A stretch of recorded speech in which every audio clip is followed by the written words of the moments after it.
إن الحمد لله نحمده ونستعينه ونستغفره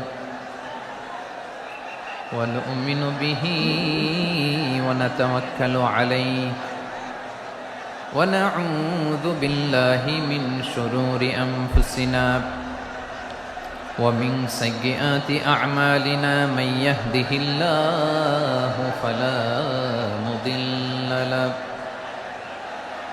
ومن يضلل فلا هادي له أي فلن تجد له وليا مرشدا ونشهد أن لا إله إلا الله وحده لا شريك له هو الذي لا ضد له ولا ند له لا مثل له ولا مثيل له لا وزير له ولا كفيل له لا شبه له ولا شبيه له لا ولد له ولا والد له وهو الواحد الفرد الصمد لم يلد ولم يولد ولم يكن له كفوا أحد ونشهد أن سيدنا ونبينا وحبيبنا وبشيرنا ونذيرنا وطبيبنا وطبيب أرواحنا وحبيبنا وحبيب ربنا محمدا عبد الله ورسوله أرسله بالحق بشيرا ونذيرا وداعيا إلى الله بإذنه وسراجا منيرا أما بعد فقد قال الله تعالى في كلامه المجيد وفي فرقانه الحميد أعوذ بالله من الشيطان الرجيم بسم الله الرحمن الرحيم ولقد كرمنا بني آدم وحملناهم في البر والبحر ورزقناهم من الطيبات وفضلناهم على كثير ممن خلقنا تفضيلا إن الله وملائكته يصلون على النبي يا أيها الذين آمنوا صلوا عليه وسلموا تسليما اللهم صل على محمد وعلى آل محمد كما صليت على إبراهيم وعلى آل إبراهيم إنك حميد مجيد اللهم بارك على محمد وعلى آل محمد كما باركت على إبراهيم وعلى آل إبراهيم إنك حميد مجيد সকল প্রশংসার মালিককে সকল ক্ষমতার উৎসকে কেউ যেটা পারে না পারে কে কেউ যেটা দেখে না দেখে কে সে আল্লাহর দরবারে আমরা শুকর গুজার হচ্ছি। আমরা সবাই পড়ছি কালিমাতুশ শুকর, আলহামদুলিল্লাহ। সবাই একসাথে গলা ছেড়ে দিয়ে আওয়াজ করে পড়ুন, রব্বানা লাকাল হামদ হামদান কাসীরান তাইয়িবান মুবারাকান ফীহি ইয়া রাব্বি লাকাল হামদু কামা ইয়ানবাগি লিজালালি ওয়াজহিকা ওয়া আযীমি সুলতানিকা লাকাল হামদু বিল ঈমান লাকাল হামদু বিল ইসলাম লাকাল হামদু বিল কুরআন। আল্লাহ রাব্বুল ইজ্জা ওয়াল জালালের দরবারে শুকরিয়া জ্ঞাপনের পাশাপাশি আমি আজকের এই প্রোগ্রামের অর্গানাইজিং কমিটিকে অন্তরের অন্তঃস্থল থেকে ধন্যবাদ জানাতে চাই যে আদ-দ্বীন ফাউন্ডেশন অথরিটি তারা 3 দিন ব্যাপী যশোরের পুলের হাটে এরকম চমৎকার গোছানো ওয়েল অর্গানাইজড একটা তাফসীরুল কোরআনের প্রোগ্রামের আয়োজন করেছে। আমি আল্লাহর শুকরিয়া জ্ঞাপনের পাশাপাশি তাদেরকে আমার অন্তরের অন্তঃস্থল থেকে শুকরিয়া, ধন্যবাদ এবং মোবারকবাদ জানাতে চাই। আজকের প্রোগ্রামে উপস্থিত আছেন বৃহত্তর খুলনা বিভাগের ব্যবসায়ী ভাইয়েরা, কর্মজীবী ভাইয়েরা, ছাত্র ভাইয়েরা, পর্দার আড়ালে মহিলা প্যান্ডেলে আমার মায়েরা, বোনেরা। উপস্থিত আছেন কওমি মাদ্রাসার মুহতামিম বৃন্দ, আলিয়া মাদ্রাসার প্রিন্সিপাল হুজুর, শিক্ষকবৃন্দ, ছাত্রবৃন্দ, ইমাম সাহেব, খতিব সাহেব, মুয়াজ্জিন সাহেব, আইন শৃঙ্খলায় কর্মরত ভাইয়েরা, ভলান্টিয়ার্স, মিডিয়া কর্মী, সাংবাদিক বন্ধুরা, ইউটিউবার্স, আমি সবাইকে অন্তরের অন্তঃস্থল থেকে শুভেচ্ছা জানিয়ে শুরু করতে চাই। প্রিয় ভাইয়েরা, আমি জানি যশোরের মানুষ খুবই well civilised, they know manners, তারা ম্যানার জানে। অতিথির সাথে কেমন আচরণ করতে হয় যশোরের লোকেরা এটা জানে কি জানে না বলেন? মাশাআল্লাহ। স্টেজ থেকে ইনস্ট্রাকশন আসলে সেটা শুনতে হবে, না শুনলে আমিও বলতে পারবো না, আপনারাও উপকৃত হবেন না। কোটি কোটি টাকা ব্যয়, অনেক পরিশ্রম সাপেক্ষে, অনেক ওয়েল ডিজাইন করে ওনারা প্রোগ্রাম করেছেন। শেষ অধিবেশন যদি আপনারা ধাক্কা ধাক্কি বিশৃঙ্খলা করেন, বঞ্চিত হব, আমরা বঞ্চিত হব, আপনারা বঞ্চিত হবেন, মিডিয়া কর্মীদের মাধ্যমে দেশে বিদেশে কোটি কোটি দর্শক তারা বঞ্চিত হবে।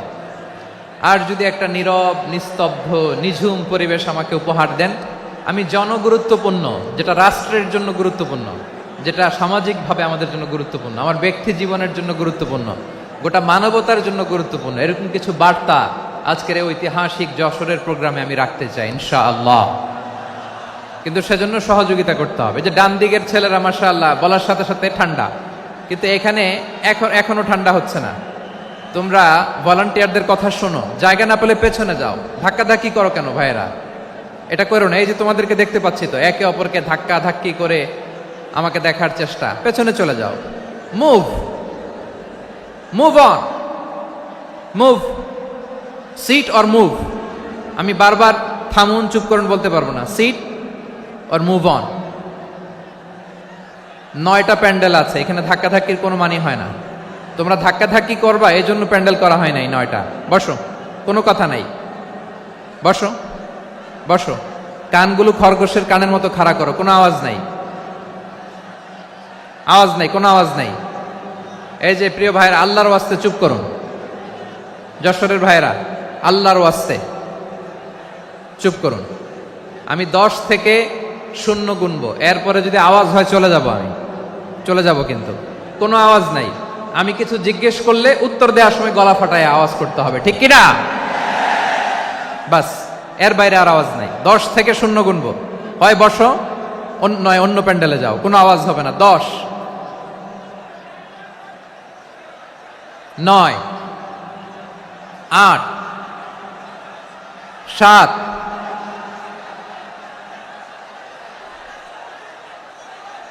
6, 5, 4, 3,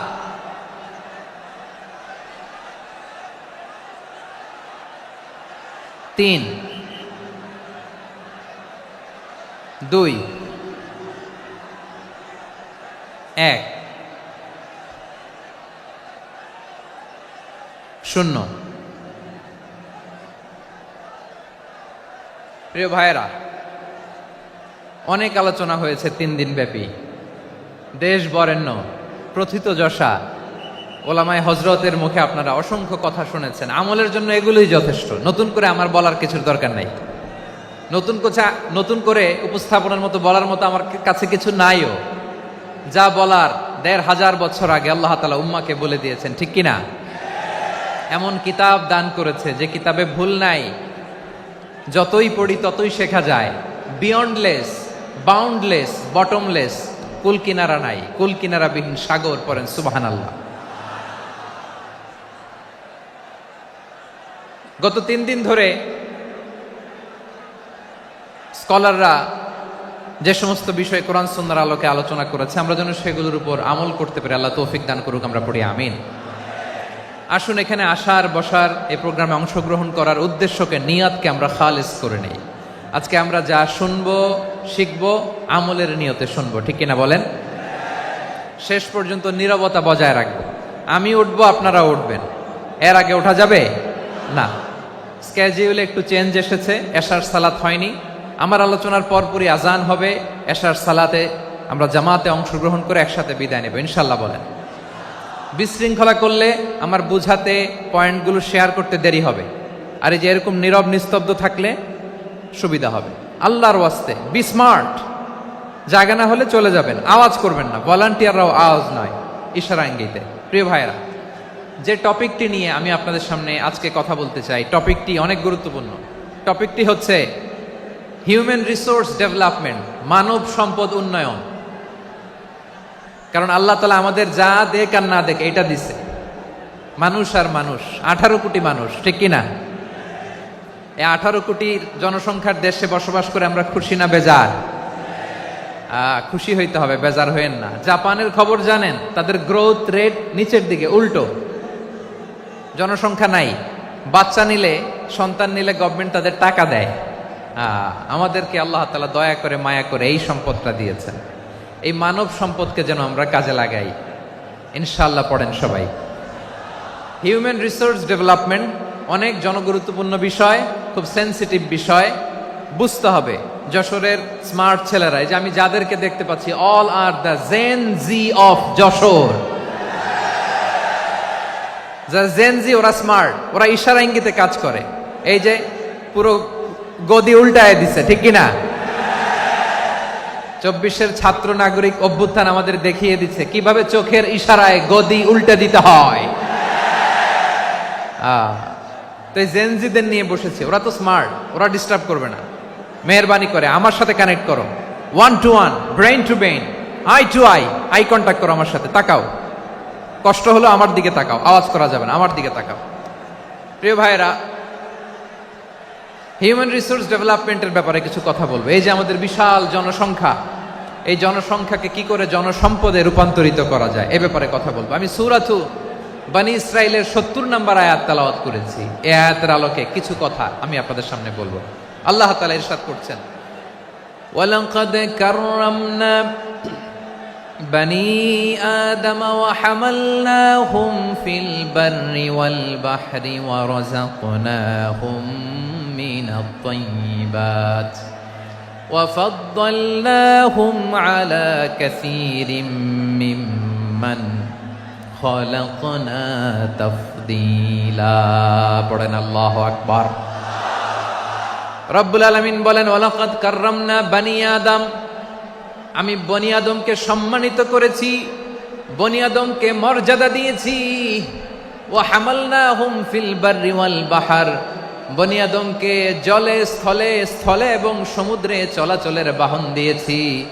ওয়া রাযাকনাহুম মিনাত তাইয়্যিবাত, তাদেরকে পবিত্র রিজিকের বন্দোবস্ত করেছি। ওয়া ফাদ্দালনাহুম আলা কাসীরিম মিম্মান খালাকনা তাফদীলা, আর আমি আল্লাহ যাদেরকে সৃষ্টি করেছি তাদের মধ্য থেকে বনী আদমকে আমি শ্রেষ্ঠ বানিয়েছি। আমরা শ্রেষ্ঠ, আমরা আশরাফুল মাখলুকাত। আমরা কি? এই যে এমনি চিল্লাচিল্লি করে, জিজ্ঞেস করলে বলে না আমরা আশরাফুল মাখলুকাত, আমরা কি শ্রেষ্ঠ, সবার চেয়ে সেরা। আমাদের মতো করে আল্লাহ কাউকে বানায় নাই। দুই পায়ে ভর করে শির দ্বারা এরকম স্ট্যান্ড রেখে মাথা উঁচু করে দাঁড়াতে পারে এরকম কোন প্রাণী পৃথিবীতে আছে? এজন্য আল্লাহ বলেন ওয়ালাকাদ কাররামনা বানি আদম, আমি বনি আদমকে সম্মানিত করেছি, তাদেরকে আমি মর্যাদা দিয়েছি। তাদেরকে আমি যত মর্যাদা দিয়েছি আমার কোন সৃষ্টিকে এত মর্যাদা দেই নাই। পড়েন সুবহানাল্লাহ। I have dignified the status of the sons of Adam. আদমের সব সন্তানের মর্যাদা আমি বাড়িয়েছি। আল্লাহ এখানে বলেননি ওয়ালাকাদ কাররামনাল মুমিনিন, আমি মুমিনের মর্যাদা বাড়িয়েছি, বলেছেন? আল্লাহ এখানে বলেন নাই ওয়ালাকাদ কাররামনাল মুসলিমিন, আমি মুসলিমের মর্যাদা বাড়িয়েছি। আল্লাহ বলেছেন ওয়ালাকাদ কাররামনা বানি আদম, আমি বনি আদমের সম্মান বাড়িয়েছি। হোক সে মুমিন কিংবা কাফের, মুসলিম কিংবা মুশরিক, আস্তিক কিংবা নাস্তিক, আরব কিংবা অনারব, যেই হোক না কেন আদম সন্তান সবগুলার মর্যাদা বাড়ায় দিয়েছে কে? সবার মর্যাদা আল্লাহ বাড়িয়েছে। মানুষ হিসেবে মর্যাদা। বিশ্বনবী সাল্লাল্লাহু আলাইহি ওয়াসাল্লাম ইহুদির লাশ দেখে দাঁড়িয়ে গেলেন। কার লাশ? আমার যশোরের ভাইয়েরা আওয়াজ করে বলুন, কার লাশ? ইহুদির লাশ দেখে দাঁড়ায় গেলেন। সাহাবারা বললেন ইয়া রাসূলুল্লাহ, আপনি দাঁড়ালেন যে, এটা তো ইহুদির লাশ। বিশ্বনবী বললেন আওয়ালাইসাত নাফসান, এটা কি মানুষ নয়? এটা হোক ইহুদি হোক খ্রিস্টান, এটা তো মানুষ। আমি মানুষ দেখে দাঁড়িয়েছি। আই স্যালিউট দ্য হিউম্যানিটি, আমি মানবতাকে সম্মান করেছি। পড়েন সুবহানাল্লাহ। তাহলে এই জমিনে মানুষের মর্যাদা বেশি, হোক আস্তিক হোক নাস্তিক, হোক মুমিন কিংবা কাফের। আদমের সন্তান হলে, মানুষ হলেই তার মর্যাদা বাড়িয়েছে কে? আমার কলিজার টুকরা যশোরের ভাইয়েরা, মানুষের মর্যাদা আল্লাহ এত বাড়িয়েছেন, মানুষ জীবিত থাকলেও যেমনি মর্যাদাবান, মরে গেলেও মর্যাদাবান। সুবহানাল্লাহ পড়েন। মানুষ মরে গেলে এই ডেড বডিটা কি হয়? পচে যায়, গলে যায়, মাটির সাথে মিশে যায়। তাই বলে আপনি ডেড বডির সাথে যাচ্ছে তাই করতে পারবেন না? পারবেন? কেউ যদি অন্যায় করে তাকে যদি আপনি শাস্তির আওতায় আনেন, যা মনে চায় করতে পারবেন না। তারা আগুন দিয়ে পোড়াতে পারবেন না, নাক কাটতে পারবেন না, কান কাটতে পারবেন না, অঙ্গ বিকৃতি করতে পারবেন না। কারণ মানব জাতির মর্যাদা স্বয়ং দিয়েছে কে? ডেড বডি পচে যাবে, গলে যাবে। তারপর ইসলাম বলে না, খবরদার, এই মরা লাশটারও একটা মর্যাদা আছে না নাই? ইসলাম বলে এই লাশটা গলে যাবে, পচে যাবে, কিন্তু এটার অমর্যাদা করো না। কর্পূর দিয়ে, খেজুর পাতা দিয়ে এটাকে ওয়ার্ম ওয়াটার দিয়ে, গরম পানি দিয়ে ধৌত করো। সাদা শুভ্র ধবধবে কাপড় দিয়ে লাশটাকে তুমি কাভার করো। তারপরে খাটিয়ার মধ্যে লাশটাকে রেখে বিশাল একটা প্রোগ্রাম করো, একটা ফিউনারাল প্রোগ্রাম করো। ওই প্রোগ্রামের ডানে বায়ে পেছনে লাশটারে রাখলে হবে না, প্রোগ্রামের একেবারে সামনটাতে তুমি লাশটাকে রাখো। সুবহানাল্লাহ। একটা ফিউনারাল প্রোগ্রাম করতে হবে, তাকে শেষ বিদায় জানাতে হবে, যেটাকে আমরা জানাজা বলি। কি বলি? জানাজা মানে মাইয়েতের জন্য দোয়া, তার জন্য দোয়া করা হয়। তাকে একটা সিস্টেমেটিক অর্ডারে কবরে রাখা হয়, সুন্দরভাবে সেটাকে কবরস্থ করা হয়, মাটি দেয়া হয়, পানি দেয়া হয়। তার মানে মরে গেলেও মানুষের সম্মান বাড়ায় দিয়েছে কে? এজন্য আল্লাহ বললেন ওয়ালাকাদ কাররামনা বানি আদম, বনি আদমের সম্মান মর্যাদা আমি আল্লাহ বাড়িয়ে দিয়েছি। মানুষের সম্মানে তুমি কখনো আঘাত করো না, ঠিক কি না? তাহলে ভাই, প্রথম মেসেজ হচ্ছে, the first and foremost message tonight to the people of Jashore. Allah বলেন I have dignified the status of son of Adam, আমি বনি আদম সবার মর্যাদা বাড়িয়ে দিয়েছি। হোক আস্তিক নাস্তিক, হোক কাফের কিংবা মুশরিক, তার মর্যাদা বাড়াই দিছে কে? যখন বন্যা হয় আমরা ত্রাণ নিয়ে যাই, আমরা শুধু মুসলমানদেরকে ত্রাণ দেই নাকি? হ্যাঁ, আমরা মুসলমানকেও দেই, অমুসলমানকেও দেই, হিন্দুকেও দেই, বৌদ্ধকেও দেই। যেখানেই মানবতা বিপন্ন সেখানে ইসলামের হেল্পিং হ্যান্ড আছে না নাই? সুবহানাল্লাহ। কি দিন আমরা পেয়েছি, কি বিধান আমরা পেয়েছি। ওয়ালাকাদ কাররামনা বানি আদম, আমি বনি আদমকে সম্মানিত করেছি। এরপর আল্লাহ বললেন ওয়া হামালনাহুম ফিল বাররি ওয়াল বাহর, মানুষকে স্থলে এবং সমুদ্রে চলাচলের বাহন আমি দিয়েছি। স্থলে কিভাবে চলবে, জলে কিভাবে চলবে, এই বাহনের ব্যবস্থা করেছে কে? এই জেনজি, এই সামড়া, ইরাম করতেছো কিসের জন্য? হ্যাঁ, ইরাম করলে চলবি? হ্যাঁ, বস বস বস বস। আওয়াজ করতেছো কেন? দিবা না, কথা বলতে দিবা না আমাকে? তো এইটা বুঝি তোমাদের ভালোবাসার নমুনা? তোমাদের ভালোবাসার কারণে যদি আমি কোথাও দাঁড়াতেই না পারি, কোথাও বসতে না পারি, কোথাও দুটা কথা বলতে না পারি, এই ভালোবাসা দিয়ে কি হবে আমার? বরং ঘামতে ঘামতে ঘর্মাক্ত হব, রক্তাক্ত হব। কিন্তু সেন্ট্রাল থেকে, সেন্ট্রালি যে ইনস্ট্রাকশন আসবে, সেই ইনস্ট্রাকশনের এক চুল আমরা ডানে বায়ে যাব না। এইটা গণজাগরণের জন্য এইটা দরকার, ইসলামী বিপ্লবের জন্য এইটা দরকার। তো আধা ঘন্টা ধরে যদি তোমাদেরকে থামানোই না যায়, এই লস্কর দিয়ে আমি কি করব? আল্লাহর ওয়াস্তে নো নো নো স্লোগান, চুপচাপ একেবারে আমার দিকে তাকাও। আল্লাহ বললেন ওয়া হামালনাহুম ফিল বাররি ওয়াল বাহার, জলে স্থলে আমি চলাচলের যানবাহনের ব্যবস্থা করেছি। আমরা স্থলে ঘোড়ার উপরে চড়ি, উটের উপরে চড়ি, গাড়ির উপরে চড়ি। এই যে গাড়ির ইঞ্জিন বানাইছি আমরা, এটার মেধা দিয়েছে কে? আবার সাগরের মধ্যে আমরা নৌযান, জলযান, বড় বড় জাহাজ দিয়ে এক মহাদেশ থেকে আরেক মহাদেশ যাই, এক দেশ থেকে মালামালগুলো আরেক দেশে পাঠাই। সাগরের ভেতরে নৌকাগুলোরে ধরে রাখলো কে? ওয়াল ফুলকিল্লাতী তাজরি ফিল বাহরি বিমা ইয়ানফাউন নাস। মানুষের উপকার আছে এরকম সরঞ্জামাদি নিয়ে সাগরের উপরে বিশাল বিশাল জলযানগুলো চলে। এগুলো ডুবে যায় না, কাত হয়ে যায় না, পড়ে যায় না। এগুলোকে স্থিতিস্থাপকতাকে ঠিক করে রাখলো কে? আপনারা জাহাজ দেখেছেন? জাহাজ, হ্যাঁ, বাড়ি চট্টগ্রাম হইলে দেখতে পারতেন। দেখছেন? বিশাল বিশাল জাহাজ, বিশাল জাহাজ মালামাল নিয়ে এক মহাদেশ থেকে আরেক মহাদেশে যায়। গত মাসে আমার জাপান সফর ছিল। এই যে বাংলাদেশে যে গাড়িগুলো চালান, বেশিরভাগ গাড়ি আসে কিন্তু জাপান থেকে। হাজার হাজার গাড়ি একটা জাহাজ বহন করতে পারে, হাজার হাজার গাড়ি। এটারে সাগরের মধ্যে ভাসাইলো কে? সবাই বলুন, ভাসালো কে? হাজার হাজার গাড়ি নিয়ে জাপানিজ গাড়িগুলো আমাদের চট্টগ্রামের এয়ারপোর্টের বন্দরে ভিড়ে। যুক্তরাষ্ট্রে আমি দেখেছি বিশাল বিশাল জাহাজ। আপনারা টাইটানিক জাহাজের নাম শুনেছেন?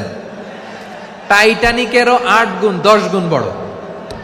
সুবহানাল্লাহ কইবেন না? টাইটানিক জাহাজের 8 গুণ 10 গুণ বড় একটা জাহাজ আছে, আইকন অফ দ্য সি, আমি দেখে এসেছি। রয়্যাল ক্যারিবিয়ান দেখে এসেছি।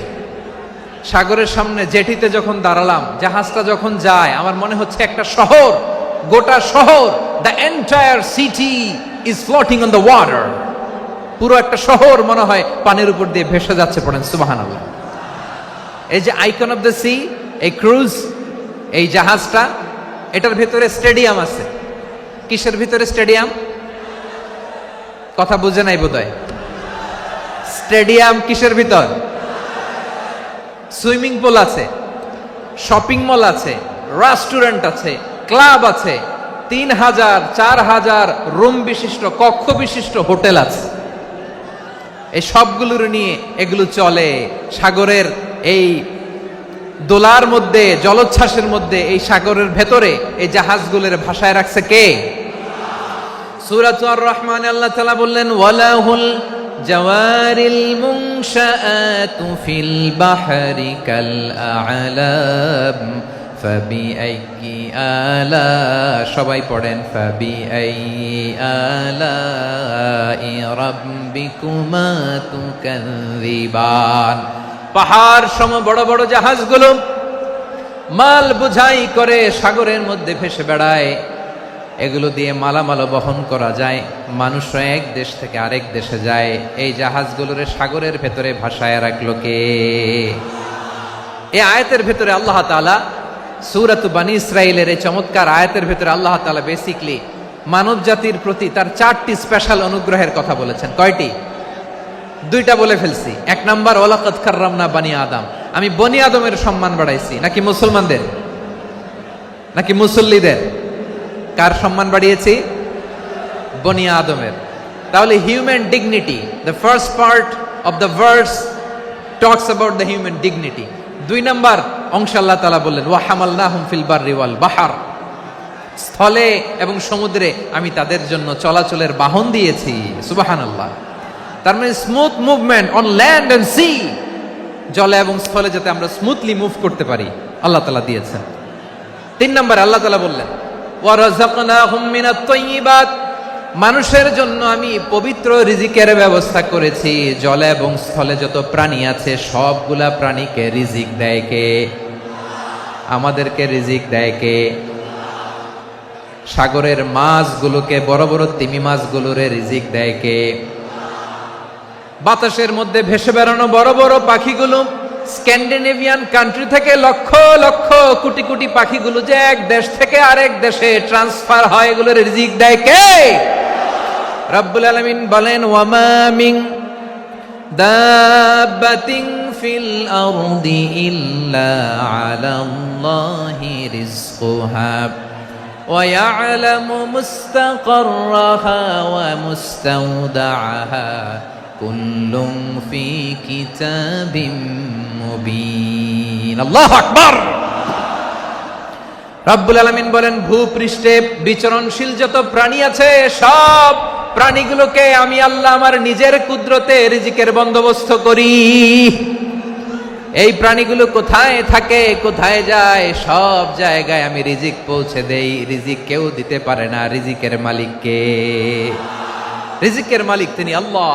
এজন্য আল্লাহ তাআলা বললেন ওয়ারাযাকনাহুম মিনাত তাইয়্যিবাত। এরপর আল্লাহ বললেন ওয়া ফাদ্দালনাহুম আলা কাসীরিম মিম্মান খালাকনা তাফদীলা। আমি যত প্রাণী সৃষ্টি করেছি সকল প্রাণীর মধ্যে মানুষের মর্যাদা শ্রেষ্ঠত্ব আমি দিয়েছি। সুবহানাল্লাহ পড়েন। তাহলে 1 নম্বরে আল্লাহ বললেন আমি বনি আদমের মর্যাদা বাড়ালাম। এরপরে বললেন স্থলে এবং সমুদ্রে চলাচলের জন্য যানবাহন দিলাম। 3 নম্বরে আল্লাহ বললেন পবিত্র রিজিকের ব্যবস্থা করে দিলাম। এরপরে আল্লাহ বললেন যত প্রাণী আছে, সৃষ্টি আছে, সবগুলার উপরে আমি মানুষকে শ্রেষ্ঠত্ব দিলাম। সুবহানাল্লাহ। তাহলে সবচেয়ে বেশি শ্রেষ্ঠত্ব মানুষের। কার? মানুষের। শুধু তাই নয় প্রিয় ভাইরা, আকাশ এবং জমিনে যা কিছু আছে সবকিছু মানুষের জন্য, মানুষের কল্যাণে, মানুষের প্রয়োজনে, মানুষের বশীভূত করে সৃষ্টি করেছেন কে?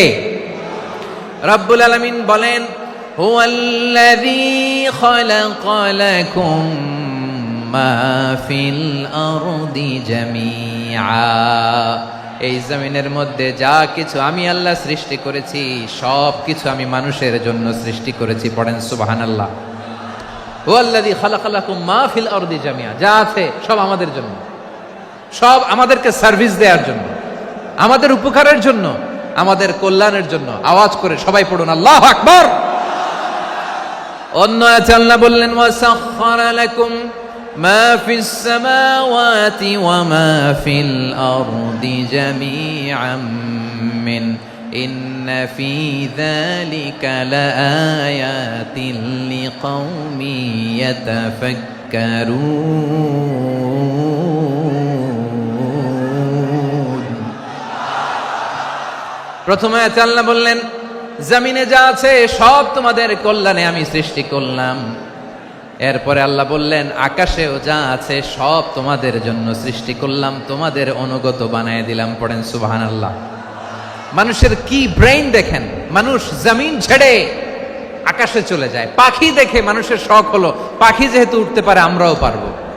অরবিল রাইট, উইলবার রাইট, 2 ভাই মিলে আঁকাঝোঁকা করতে করতে করতে করতে প্লেন বানায় ফেললো। কোন সুবহানাল্লাহ। এখন পাখিও ওরে, আমরাও ওরি। এরপরেই মানুষের কৌতূহল থামে না এখানে। মানুষ চলে গিয়েছে চাঁদে। কোথায় গেছে? এখন কিন্তু চাঁদে জমি বিক্রি হয় জানেন। পৃথিবী নিয়ে মারামারি শেষ। রাশিয়া আমেরিকা এখন ধরছে চাঁদ আর মঙ্গল গ্রহ। এখন চাঁদে জমি বিক্রি হয়, মঙ্গলে জমি বিক্রি হয়। এই চাঁদ, মঙ্গল, বৃহস্পতি, শনি সব আল্লাহ তাআলা আমাদের জন্য বানিয়েছেন। সুবহানাল্লাহ পড়েন। মানুষ সাগরের উপরে চড়ে, শূন্যে ভেসে বেড়ায়, পাহাড় কেটে সুড়ঙ্গ বানায়, টানেল বানায়। মানুষ ব্রডব্যান্ডের লাইন নিয়ে যায় সাগরের ভেতর দিয়ে, এক দেশ থেকে আরেক দেশে, এক মহাদেশ থেকে আরেক মহাদেশে। সুবহানাল্লাহ পড়েন। তার মানে গোটা বিশ্বের সব কিছুর উপরে control superiority over all creatures, সবকিছুর উপর কন্ট্রোল, মনিটরিং, নিয়ন্ত্রণ, এটা প্রতিষ্ঠা করে দিয়েছে কে? এজন্যই মানুষের শ্রেষ্ঠত্ব। ওয়ালাকাদ কাররামনা বানি আদম, আমি বনি আদমের সম্মান বাড়িয়েছি, মর্যাদা আমি বাড়িয়ে দিয়েছি এই কারণে, কারণ মানুষ সবকিছুর উপর নিয়ন্ত্রণ নিতে পারে। মানুষকে নিয়ে এই কোরআনের সব আলোচনা, মানুষকে নিয়ে এই কোরআনের সব। তাই কোরআনের কেন্দ্রীয় আলোচ্য বিষয় হচ্ছে মানুষ। কোরআনের কেন্দ্রীয় আলোচ্য বিষয় কি? যশোরের ভাইয়েরা বুঝে থাকলে সবাই বলবেন, কোরআনের কেন্দ্রীয় আলোচ্য বিষয় কি? এই যে আমি মূল আলোচনায় যাচ্ছি এখন। কেন মানুষ কোরআনের কেন্দ্রীয় আলোচ্য বিষয়? এই যে ভাইয়েরা, এই যে হাত জোর করে, এই যে Jessore Gen Z, the smart people of Jessore, হাত জোর করে বলতেছে, হাত জোর করে তোদের কাছে আল্লাহর দোহাই লাগে, স্টপ স্টপ। শুরুতে একবার বলেছে জায়গা না হলে আস্তে আস্তে ধাক্কা দিবা, সামনে না পিছনে, দিয়ে দিয়ে বেরোয় চলে যাও। এলইডিতে দেখো, এই যে আল্লাহর ওয়াস্তে জায়গা না হলে ওদিকে যাও। কোরআনের মাহফিলে বিশৃঙ্খলা, এটা কাফিরদের আলামত। কাফিররা শীষ দিত, শীষ। বিশ্বনবী কোরআনের তাফসির করলে কাফিররা শীষ দিত আর ক্ল্যাপিং করত, হুইসেল এন্ড ক্ল্যাপিং। তো আমরা কি এখানে বিশৃঙ্খলা করতে আসছি? তো বারবার থামানো লাগে কেন? কোনো আওয়াজ হবে না, বললাম তো, স্টপ। আওয়াজ করে বলুন, কোরআনের কেন্দ্রীয় আলোচ্য বিষয় কি? সবাই বলেননি। এতগুলো মানুষ উত্তর দিলে এতটুকু আওয়াজ হয়, অন্তত আমি বিশ্বাস করি না। যশোর, আওয়াজ করে বলো, কোরআনের কেন্দ্রীয় আলোচ্য বিষয় কি? মানুষ। এই মানুষ কোরআনের কেন্দ্রীয় আলোচ্য বিষয়। মানুষকে আল্লাহ স্বাধীনতা দিয়েছেন। ফামান শাআ ফালইউমিন ওয়া মান শাআ ফালইয়াকফুর। চাইলে মুমিন হতে পারো, চাইলে কাফের হতে পারো, তোমার ইচ্ছা। তবে জেনে রাখো, মুমিন হলে পাবা জান্নাত, কাফির হলে পাবা জাহান্নাম। নাও দ্য ডিসিশন ইজ ইয়ার্স। সিদ্ধান্ত তোমার, জান্নাতে যাবা না জাহান্নামে যাবা। যশোরের ভাইয়ের আওয়াজ করে বলুন, কই যেতে চান, জান্নাতে না জাহান্নামে? ডান দিকে না বাম দিকে? ডানপন্থী না বামপন্থী? চিল্লা চিল্লি না চুপচাপ? চুপচাপ কয়ে আবার চিল্লাচিল্লি শুরু করে দিচ্ছে। মাশাআল্লাহ, গুরুত্বপূর্ণ কথা বাকি আছে, আমাকে সহযোগিতা করতে হবে। মাশাআল্লাহ, এই তো ঠান্ডা হয়েছে। হ্যাঁ, ঠিক আছে ঠিক আছে ঠিক আছে। মানুষকে আল্লাহ এত স্বাধীনতা দিয়েছেন, মানুষ চাইলে অনেক ভালো হইতে পারে। ভালোর রাস্তাও খোলা, খারাপ হওয়ার রাস্তাও খোলা। ভালো হইলে মানুষ অনেক ভালো, খারাপ হইলে অনেক খারাপ। ভালো হইলে সবচেয়ে ভালো, খারাপ হইলে সবচেয়ে খারাপ। এজন্য সিদ্ধান্ত আপনাকে নিতে হবে। আল্লাহ তাআলা বলছেন, লাকাদ খালাকনাল ইনসানা ফি আহসানি তাকওয়িম সুম্মা রাদাদনাহু আসফালা সাফিলিন। আমি মানুষকে অনেক সুন্দর অবয়বে, সুন্দর আকৃতিতে সৃষ্টি করেছি। তার শুধু চেহারার ডিজাইনটাই সুন্দর নয়, তার ব্রেনটা বড্ড সুন্দর, তার মানসিকতা বড্ড সুন্দর, তার সৃজনশীলতা বড্ড সুন্দর। পড়েন সুবহানাল্লাহ। আমাদের চেহারা, অবয়ব, ডিজাইন যে সুন্দর তা না, আমাদের ব্রেনটা অনেক সফিস্টিকেটেড ব্রেন, অনেক সফিস্টিকেটেড। এই 1.5 কেজি ব্রেন ইউজ করে মানুষ গোটা বিশ্বে সভ্যতা বিনির্মাণ করেছে, ঠিক কিনা? এই ব্রেন আল্লাহ তাআলা আমাকে দিয়েছে। এটারে কাজে লাগালে, আপনার 6 সেন্স কাজে লাগালে আপনি অনন্য মানুষ হয়ে উঠবেন, মহামানবে রূপান্তরিত হবেন। মানুষ হতে পারে, চাইলেই মহামানব হতে পারে। আবার যদি মানুষ চায়, খারাপও হতে পারে। আল্লাহ বললেন শুধু ভালোই না, ভালো হতে চাইলে অনেক ভালো তুমি হতে পারো, আবার খারাপ হতে চাইলে অনেক খারাপ তুমি হতে পারো। সুম্মা রাদাদনাহু আসফালা সাফিলিন।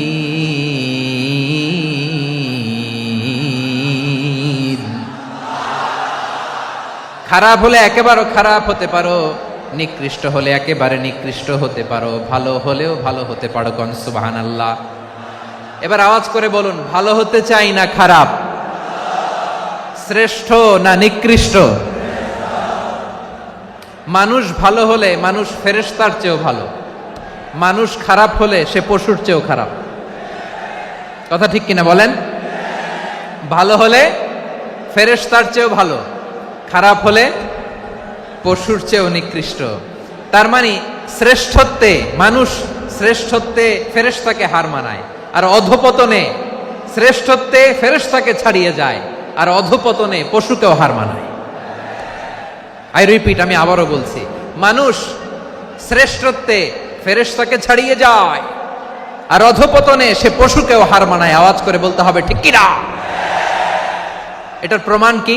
মানুষ শ্রেষ্ঠ হইলে যে ফেরেশতার চেয়েও সেরা, তার প্রমাণ কি? আল্লাহ তাআলা বলছেন, ওয়া ইয কুলনা লিল মালাইকাতি ইসজুদু লিআদাম ফাসাজাদু ইল্লা ইবলিস আবা ওয়াস্তাকবারা ওয়া কানা মিনাল কাফিরিন। আল্লাহ বলেন, স্মরণ করো সে সময়ের কথা যখন আমি ফেরেশতাদেরকে বললাম, ও ফেরেশতারা আদমকে সেজদা দাও। সব ফেরেশতারা সম্মান সূচক সেজদা আদমকে দিল, তারা আদমের জন্য সেজদায় লুটিয়ে পড়ল, একজন ছাড়া, তার নাম ইবলিস। আওয়াজ করে বলেন তার নাম কি? সে অহংকার প্রদর্শন করলো, সে কাফের হয়ে গেল, বাকি সব ফেরেশতারা সেজদা দিল। সুবহানাল্লাহ। আবার আদম আলাইহিস সালামকে আল্লাহ জিজ্ঞেস করলেন, সব বলে দিল উত্তর, কিন্তু ফেরেশতাদেরকে একই প্রশ্ন জিজ্ঞেস করলেন, তারা উত্তর করতে পারে নাই। তার মানে এর মধ্য দিয়ে প্রমাণিত হয়, মানুষ ভালো হলে ফেরেশতার চেয়েও ভালো, ফেরেশতার চেয়েও মানুষের মর্যাদা বাড়িয়ে দিয়েছে কে?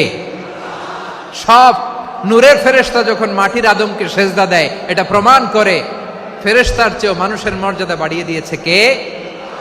তুমি মাটির আদমকে প্রথম সৃষ্টি করিয়া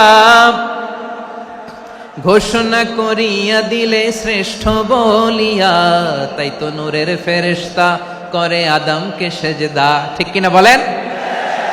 তাই তো নূরের ফেরেশতা করে আদমকে সেজদা, সবার চেয়ে সম্মান দিলে মাটির আদমকে। আল্লাহু আল্লাহু তুমি জাল্লে জালালুহু, শেষ করা তো যায় না গে তোমার গুণগান। পড়েন না? পড়েন। আল্লাহু আল্লাহু তুমি জাল্লে জালালুহু, শেষ করা তো যায় না গে তোমার গুণগান। আল্লাহু আল্লাহু আল্লাহু আকবার। আদমের মর্যাদা বেশি, মানুষের মর্যাদা বেশি, মানুষ শ্রেষ্ঠ তার প্রমাণ নূরের ফেরেশতা মাটির আদমকে সেজদা করে। আওয়াজ করে বলেন ঠিক কি না? তাহলে মানুষ ভালো হলে ফেরেশতার চেয়ে ভালো, আবার মানুষ যদি খারাপ হয় সে পশুর চেয়েও খারাপ। অধপতনে পশুত্বকে হার মানায়। তার প্রমাণ, তার প্রমাণ কি? তার প্রমাণ হচ্ছে যশোরের ভাইরা দেখবেন পত্রিকায় নিউজ পেপারে মাঝে মাঝে এরকম দেখা যায়, এক মানুষ আরেক মানুষকে হত্যা করে 20 টুকরা করে বস্তার ভেতরে ভরেছে। আপনারা এই নিউজ পড়েন নাই না? দেখেন নাই? দেখছেন? মানুষ মানুষকে হত্যা করে কয় টুকরা? জোরে বলেন। এখানেই ক্ষান্ত হয় না, আবার কোথায় ভরছে? বস্তার ভেতরে। আচ্ছা, বুঝে থাকলে আওয়াজ করে বলেন, কোনদিন শুনছেন একটা হাতি আর একটা হাতিকে হত্যা করে 20 টুকরা করছে, এরপরে বস্তার ভিতরে ভরছে? হয়েছে? তাহলে দেখেন, মানুষ যদি খারাপ হয় সে পশুকেও হার মানায়। চিল্লায় বলো ঠিক কিনা? এমনও দুশ্চরিত্র মানুষ আছে যার যার নজর থেকে 6 মাসের ছোট্ট মেয়ে থেকে শুরু করে 80 বছরের বৃদ্ধারাও নিরাপদ নয়। পশুকেও হার মানে। মানুষ মানুষের ঘর জ্বালিয়ে পুড়ে মেসাকার করে দেয়, জনপদের পর জনপদ জ্বালায় দেয়। এরকম আছে না নাই? বোমা মেরে শহরগুলো উড়িয়ে দেয়। এই যে ইসরায়েল গাজার মধ্যে যে অ্যাটাক করেছে, এরা মসজিদ মানে নাই, মসজিদে বম ফেলেছে। এরা খ্রিস্টানদের চার্চ গির্জা মানে নাই, গির্জায় বম ফেলেছে। পৃথিবীর ইতিহাসে never happened in the history of the world that someone bombed on a hospital, on a ICU center. এমন হাসপাতাল যেখানে আইসিইউর রোগীরা আছে, ওই হাসপাতালের উপরও ইসরায়েলি সৈনিকেরা বোমা মেরেছে। জোরে বলেন ঠিক কিনা? এরা মানুষ? আওয়াজ করে বলেন, এরা মানুষ না। প্রিয় ভাইয়েরা, চোখ কান নাক মুখ থাকলেই মানুষ না। যা সামনে দেখেন এগুলো সব মানুষ না, এগুলো জনসংখ্যা। এগুলো কি? সবাই বলুন, এগুলো কি? বাড়ছে জনসংখ্যা, কমছে মানুষ। বাড়ছে জনসংখ্যা, কমছে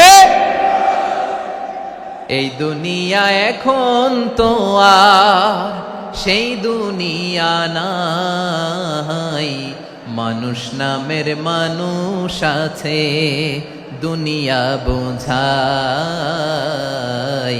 সেই মানুষের ভিড়ে আমার আসল মানুষ নাই। ঠিক কিনা? আসল মানুষের বড্ড অভাব, আসল মানুষের বড্ড অভাব। আমার ভাইয়েরা, মানুষ খারাপ হলে পশুকেও হার মানায়। আচ্ছা, আওয়াজ করে বলেন, এই যশোরের ছেলেরা এদিক তাকাও, আওয়াজ করে বলো, যে ইসরায়েলি সোলজাররা উপর থেকে বোমা মারল তারাও মানুষ, তারাও কি? ওরাও রক্তে মাংসে মানুষ, ওদেরও পরিবার আছে। বোমা মেরে যেই মেয়েটাকে তারা অনাথ বানায়, ইয়াতিম বানায়, ও কিন্তু বাসায় ওর মেয়েটাকে রেখে আসছে। ঠিক কিনা বলেন? বম্বিং করে যে বাবাকে মেরে, স্বামীকে মেরে স্ত্রীকে বিধবা বানায়, তারও ঘরে স্ত্রী আছে। উপর থেকে বোম মেরে মানুষ মেরে দিচ্ছে, তারাও মানুষ। 1945 সালের 6 আগস্ট আমেরিকান সোলজাররা হিরোশিমায় বোম মেরেছে। আমি নিজে দেখে এসেছি জাপানের হিরোশিমাতে। সকাল 8:15 মানুষ কেউ অফিসে যাচ্ছিল, কেউ খেতে খামারে কাজ করতে যাচ্ছিল। লিটল বয় নামে একটা বোম মেরেছে তারা। এই বোমের আঘাতে, পারমাণবিক এই বোমার রেডিয়েশনে আঘাতে, বোম ব্লাস্ট হওয়ার পরে মুহূর্তের মধ্যে 1,40,000 নাই। উপর থেকে যারা মারতেছে এরাও মানুষ, যাদেরকে মারলো তারাও। তার মানে মানুষে মানুষে পার্থক্য আছে না? নেই? মানুষে মানুষে পার্থক্য আছে। নাক কান চোখ মুখ থাকলেই মানুষ নয়। বাড়ছে জনসংখ্যা, কমছে মানুষ। চিল্লায় বলো ঠিক কিনা? তাহলে আমরা বুঝলাম মানুষ ভালো হলে অনেক ভালো, খারাপ হলে অনেক খারাপ। ও আমার কলিজার টুকরা যশোরের ভাইয়েরা, আসুন না 3 দিন ব্যাপী এই তাফসিরুল কোরআনের ঐতিহাসিক প্রোগ্রাম থেকে আমরা সিদ্ধান্ত নেই, আমরা ভালো মানুষ হব নাকি খারাপ মানুষ হব। কলিজা থেকে, প্রাণ থেকে আওয়াজ করে সবাই বলুন, ভালো মানুষ নাকি খারাপ মানুষ? ভালো মানুষ হইতে হবে। ভালো মানুষ যারা জগৎটাকে এনলাইটেন করবে, যারা এনলাইটেন করবে, যারা সত্যের বীর সেনানী হয়ে দাঁড়াবে, যারা সত্যের পক্ষে কথা বলবে, যারা জালিমের মসনদকে ভেঙে খান খান করে দেবে। এরকম হওয়ার দরকার আছে না নাই? এরকম ভালো মানুষ আমরা হতে চাই কি চাই না? মানুষকে যত্ন নিলে মানুষ যে কত ভালো হয় আপনি কল্পনাও করতে পারবেন না। এই যে আপনাদের যশোরে যে ভালো ছেলেগুলো আছে, যে ভালো তরুণগুলো আছে, যে যুবকগুলো আছে, যে ভালো আলেমরা আছে, ভালো নেতারা আছে, সবাই যদি তাদের মতো হতো, পুরো যশোরটা একটা জান্নাতের টুকরা হয়ে যেত। আওয়াজ করে বলেন ঠিক কিনা? মানুষকে নার্চারিং করলে, মানুষকে পলিশ করলে, মানুষকে গ্রুমিং করলে, মানুষকে সঠিক তারবিয়া দিলে মানুষ অনন্য হয়ে ওঠে। প্রতিটি মানুষ অনন্য। আমি অনন্য, আপনি অনন্য, আমরা সবাই অনন্য। সুবহানাল্লাহ বলেন। মানুষকে আল্লাহ তাআলা দিয়েছেন অসীম ক্ষমতা, অসীম ক্ষমতা। সুবহানাল্লাহ। একটা মানুষ পারে না এমন কিছু নাই, একটা মানুষ পারে না এমন কিছু নাই। বিশ্বাস করতে হবে, মানুষ যা কল্পনা করতে পারে ওইটা মানুষ করে দেখাতে পারে। যশোরের ভাইয়ের, আই রিপিট, আমি আবারও বলছি, এই চিল্লাচিল্লি করলে আমার এই গুরুত্বপূর্ণ কথা তোমরা মিস করবা, মিস করবা। কপাল পোড়া হয়েও না, আওয়াজ করে কপাল পোড়া হবে না। আমার দিকে তাকাও। মানুষ, মানুষ যা কল্পনা করতে পারে সেটা মানুষ করে দেখাতে পারে। তুমি তোমার কল্পনার রাজ্যকে সাজাও, তোমাকে হারাতে পারে এমন কোন শক্তি আল্লাহর জমিনে নাই। তোমার কি শক্তি, কি সম্ভাবনা তুমি জানোই না মিয়া। তুমি এদিকে তাকাও কেন? তোমার রাস্তা তো ওই দূরে। তুমি কোথায় যাবে, আল্লাহ তোমার টেনে কোথায় নিয়ে যাবে তুমি কিছুই জানো না। Plan big, dream big. কল্পনার শক্তিকে বড় করো। মানুষ যা কল্পনা করতে পারে মানুষ তা করে দেখাতে পারে। মানুষের কাছে অসাধ্য কিছু নাই মৃত্যু ছাড়া, এক্সেপ্ট ডেথ। মৃত্যু ছাড়া মানুষ সবকিছুকে জয় করতে পারে। মৃত্যু ছাড়া যে কোনো অসাধ্যকে সাধন করার ক্ষমতা মানুষকে দিয়ে দিয়েছে কে? হারার জন্য তোমার জন্মই হয় নাই, তোমার জন্ম হয়েছে জিতার জন্য, বিজয়ের জন্য তোমার জন্ম। মানুষের শুরুটাই হয় বিজয় দিয়ে। যশোর, আওয়াজ করে বলো, মানুষের শুরু হয় কি দিয়ে? আমরা যখন আমার পিতার পৃষ্ঠদেশে ছিলাম, পিতার পৃষ্ঠদেশ থেকে শুক্রাণু যখন মায়ের গর্ভদেশে যেয়ে পড়ে, কতটা শুক্রাণু ভ্রমণ শুরু করে জানো? 20 কোটি শুক্রাণু। একবার সিমেন আউট হলে সেখানে 20 কোটি শুক্রাণু থাকে, ভ্রমণ শুরু করে। ওই 20 কোটি শুক্রাণুর মধ্য থেকে তুমি আমি আজকে এক বিকশিত শুক্রাণু মানব রূপে পৃথিবীতে এসেছি। সুবহানাল্লাহ। ওই 20 কোটি শুক্রাণুর প্রতিযোগিতায় সবাইরে পেছনে ফেলে সেদিন আমি সফল হয়েছিলাম, সেদিন আমি বিজয়ী হয়েছিলাম। সেদিন আমি এত ছোট ছিলাম, মাইক্রোস্কোপ দিয়েও আমার অস্তিত্ব টের পাওয়া যায় না। আমি এত তুচ্ছ ছিলাম, নগণ্য ছিলাম। আমার কান ছিল না, আমার চোখ ছিল না, আমার হাত ছিল না, আমার জন্য রিকমেন্ডেশন করার মতো মামু ছিল না, খালা ছিল না, কেউ ছিল না।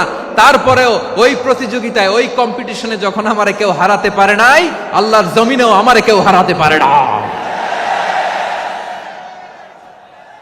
হারার জন্য তোমার জন্মই হয় নাই, তুমি আসছই জিতার জন্য। সুবহানাল্লাহ। বিশ্বনবী বলেন, আন্নাসু মাআদিন কামাআদিনি যাহাবি ওয়াল ফিদ্দা খিয়ারুহুম ফিল জাহিলিয়াতি খিয়ারুহুম ফিল ইসলাম। Peoples are like mines of gold and silver. সোনার খনি, রূপার খনি, এর চেয়েও বড় খনি হচ্ছে এই মানব সম্পদের খনি। আওয়াজ করে বলেন আল্লাহু আকবার। আল্লাহ তাআলা এই সম্পদ আমাদেরকে দিছে। বিশ্বনবী বলেন, মানুষ হচ্ছে খনির মতো। খিয়ারুহুম ফিল জাহিলিয়াতি খিয়ারুহুম ফিল ইসলাম। জাহিলি যুগে যারা সেরা, ইসলামেও তারা সেরা। ইদা ফাকুহু, যদি তারা বুঝবান হয় তাহলে তাদেরকে সেরা বানায় দিবে কে? তাহলে মানুষের চেয়ে সেরা কেউ হতে পারে?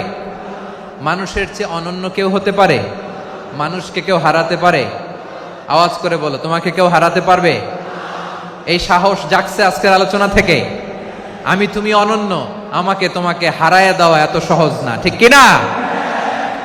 একটা কথা জীবনের সাথে সেট করে নিতে হবে, আমি জিতি নয় শিখি, আমি কখনো হারি না। জীবনের সাথে সেট করে নাও, জেনজি অফ যশোর, আমি কখনো হারি না, আমি হয় জিতি নয় শিখি। চিল্লায় বলো ঠিক কিনা?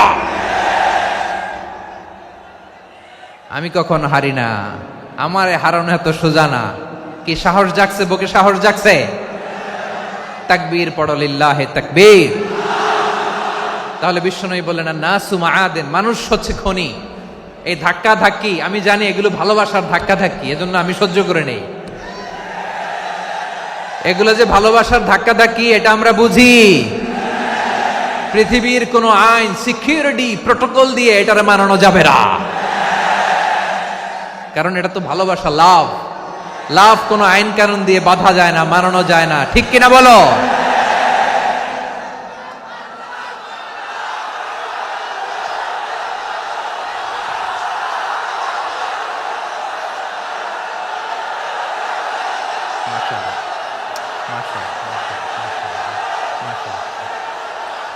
ঠিক আছে, বসুন বসুন বসুন। আল নাসু মাআদিন, মানুষ হচ্ছে খনি। এই খনির যত্ন নিতে হবে। আমার মা বাবা যারা এসেছেন, আপনার ছেলে মেয়ের যত্ন নেন। আপনার ছেলের মধ্যে যে কি পটেনশিয়াল আপনি জানেন না। আপনার এই ছোট্ট অবুজ ছেলেটাই আগামী দিনের শায়েখ আহমদুল্লাহ হবে। আপনার হেফজখানায় পড়া ওই ছোট্ট ছেলেটাই আগামী দিনের আল্লামা মামুনুল হক হবে। আপনার ওই ছেলেটা আমির হামজা হবে, আব্দুল হাই সাইফুল্লাহ হবে।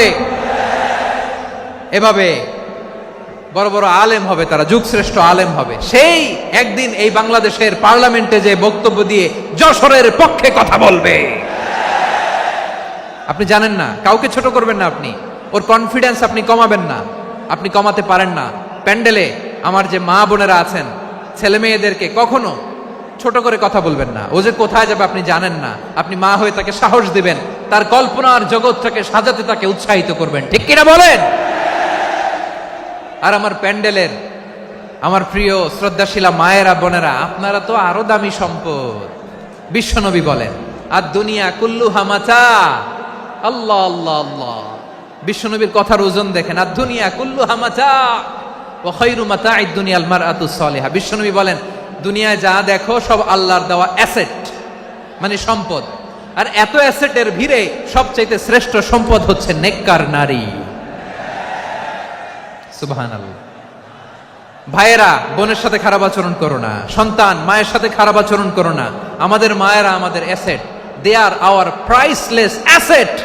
কারণ এই মায়েদের পেটে এসেছে আল্লাহর ওলিরা, এই মায়েদের পেটে এসেছে খান জাহান আলী, এই মায়ের পেটে এসেছে শাহজালাল ইয়ামানি, এই মায়ের পেটে এসেছে আল্লাহর সব নবীরা। নাকি নবীরা আকাশ থেকে ধপ করে জমিনে নেমে আসছে? মায়ের পেটে আসছে। এই মায়ের পেটগুলো খনি। আমার সম্মানিতা মায়েরা বোনেরা, নিজেকে ইসলাম দিয়ে সাজান, নিজেকে ইসলাম দিয়ে সাজান, নিজেকে পবিত্র রাখুন, নিজের আব্রু ইমান ইজ্জতের হেফাজত করুন, কোরআন পড়ুন, সুন্নাহ পড়ুন। আপনি জানেন না আপনার গর্ভে কে আসছে, কোন ক্ষণজন্মা পুরুষকে আল্লাহ তাআলা আপনার গর্ভে পাঠাবে আপনি জানেন না। মায়েরা নিজেদেরকে পবিত্র রাখুন, ইসলাম চর্চা করুন, কোরআন চর্চা করুন, নৈতিকতা দিয়ে নিজেকে সাজান। যশোরের জেনজি, নিজেদেরকে প্রস্তুত রাখো আগামীর বাংলাদেশের জন্য। নৈতিকতা, মোরালিটি, ভ্যালিউজ দিয়ে নিজেকে সাজাও, ইসলাম দিয়ে নিজেকে সাজাও। কারণ আগামীর বাংলাদেশ ইসলামের বাংলাদেশ। বাংলাদেশের আসল পরিচয় ইসলাম। বাংলাদেশের আসল পরিচয় কি? সবাই বলে না। বাংলাদেশের আসল পরিচয় কি? এই ইসলাম নিয়ে আমরা সংসদ ভবন সাজাবো, রাজি আছি না নাই? শেকড় ভুলে যাওয়া যাবে না। আমরা ধাপে ধাপে শারিয়া আইনের দিকে যাব ইনশাআল্লাহ, কিন্তু জঙ্গিবাদ দিয়ে নয়, কট্টরপন্থা দিয়ে নয়।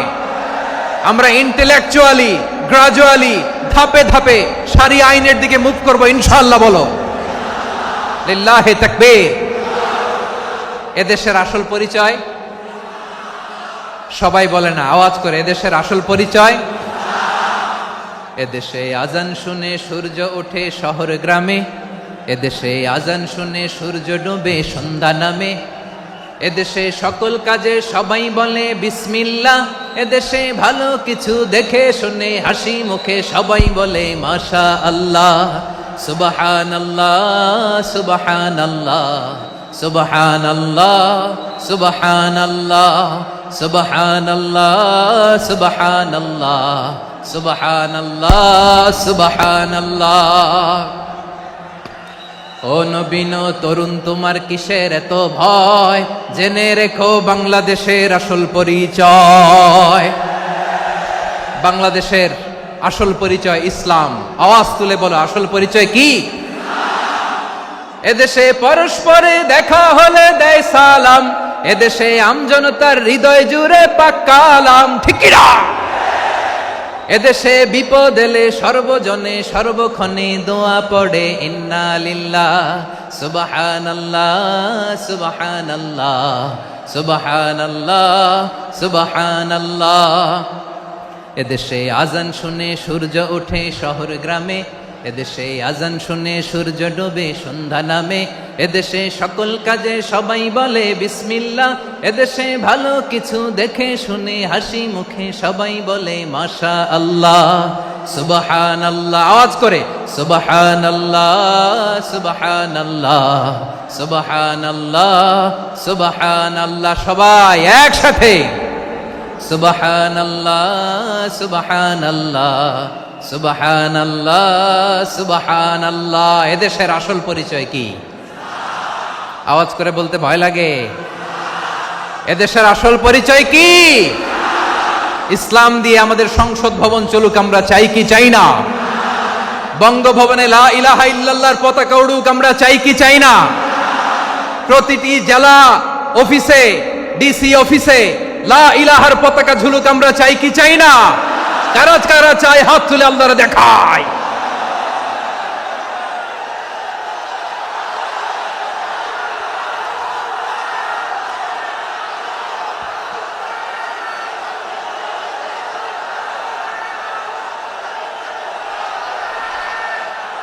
মাশাআল্লাহ, মাশাআল্লাহ। মাশাআল্লাহ, মাশাআল্লাহ। যশোর, আওয়াজ করে বলো, ভালো মানুষ না খারাপ মানুষ? বুঝে বলছো তো? মানুষ ভালো হলে যে কত ভালো। এই মানুষকে যত্ন নিলে, মানুষকে মানুষ বানালে যে সে কি হতে পারে শুনবা? হ্যাঁ, নাকি মোনাজাত দিয়ে দিব? শুনবা? তাহলে থামতে হবে। থামো, আমি যখন বলবো থামো থামো, তাকবীরের সময় দিলে তাকবীর, থামো থামো। মানুষকে যত্ন নিলে, এই এদিকে এদিকে, ড্রোন নামায় ফেলো। হয়েছে, ড্রোনের ফুটেজ হয়ে গেছে, এবার ড্রোন নামায় ফেলো। আমার দিকে তাকাও। মানুষকে, তোমরা এদিক সেদিক তাকালে তো গুরুত্বপূর্ণ পয়েন্ট মিস হয়ে যাবে। এদিকে এদিকে, হ্যাঁ মাস, ঠিক আছে, এদিকে। মানুষকে যত্ন নিলে মানুষের মধ্যে যারা কি পটেনশিয়াল রেখেছে। আমি জাপানের দুইটা উদাহরণ দেই। জাপানের,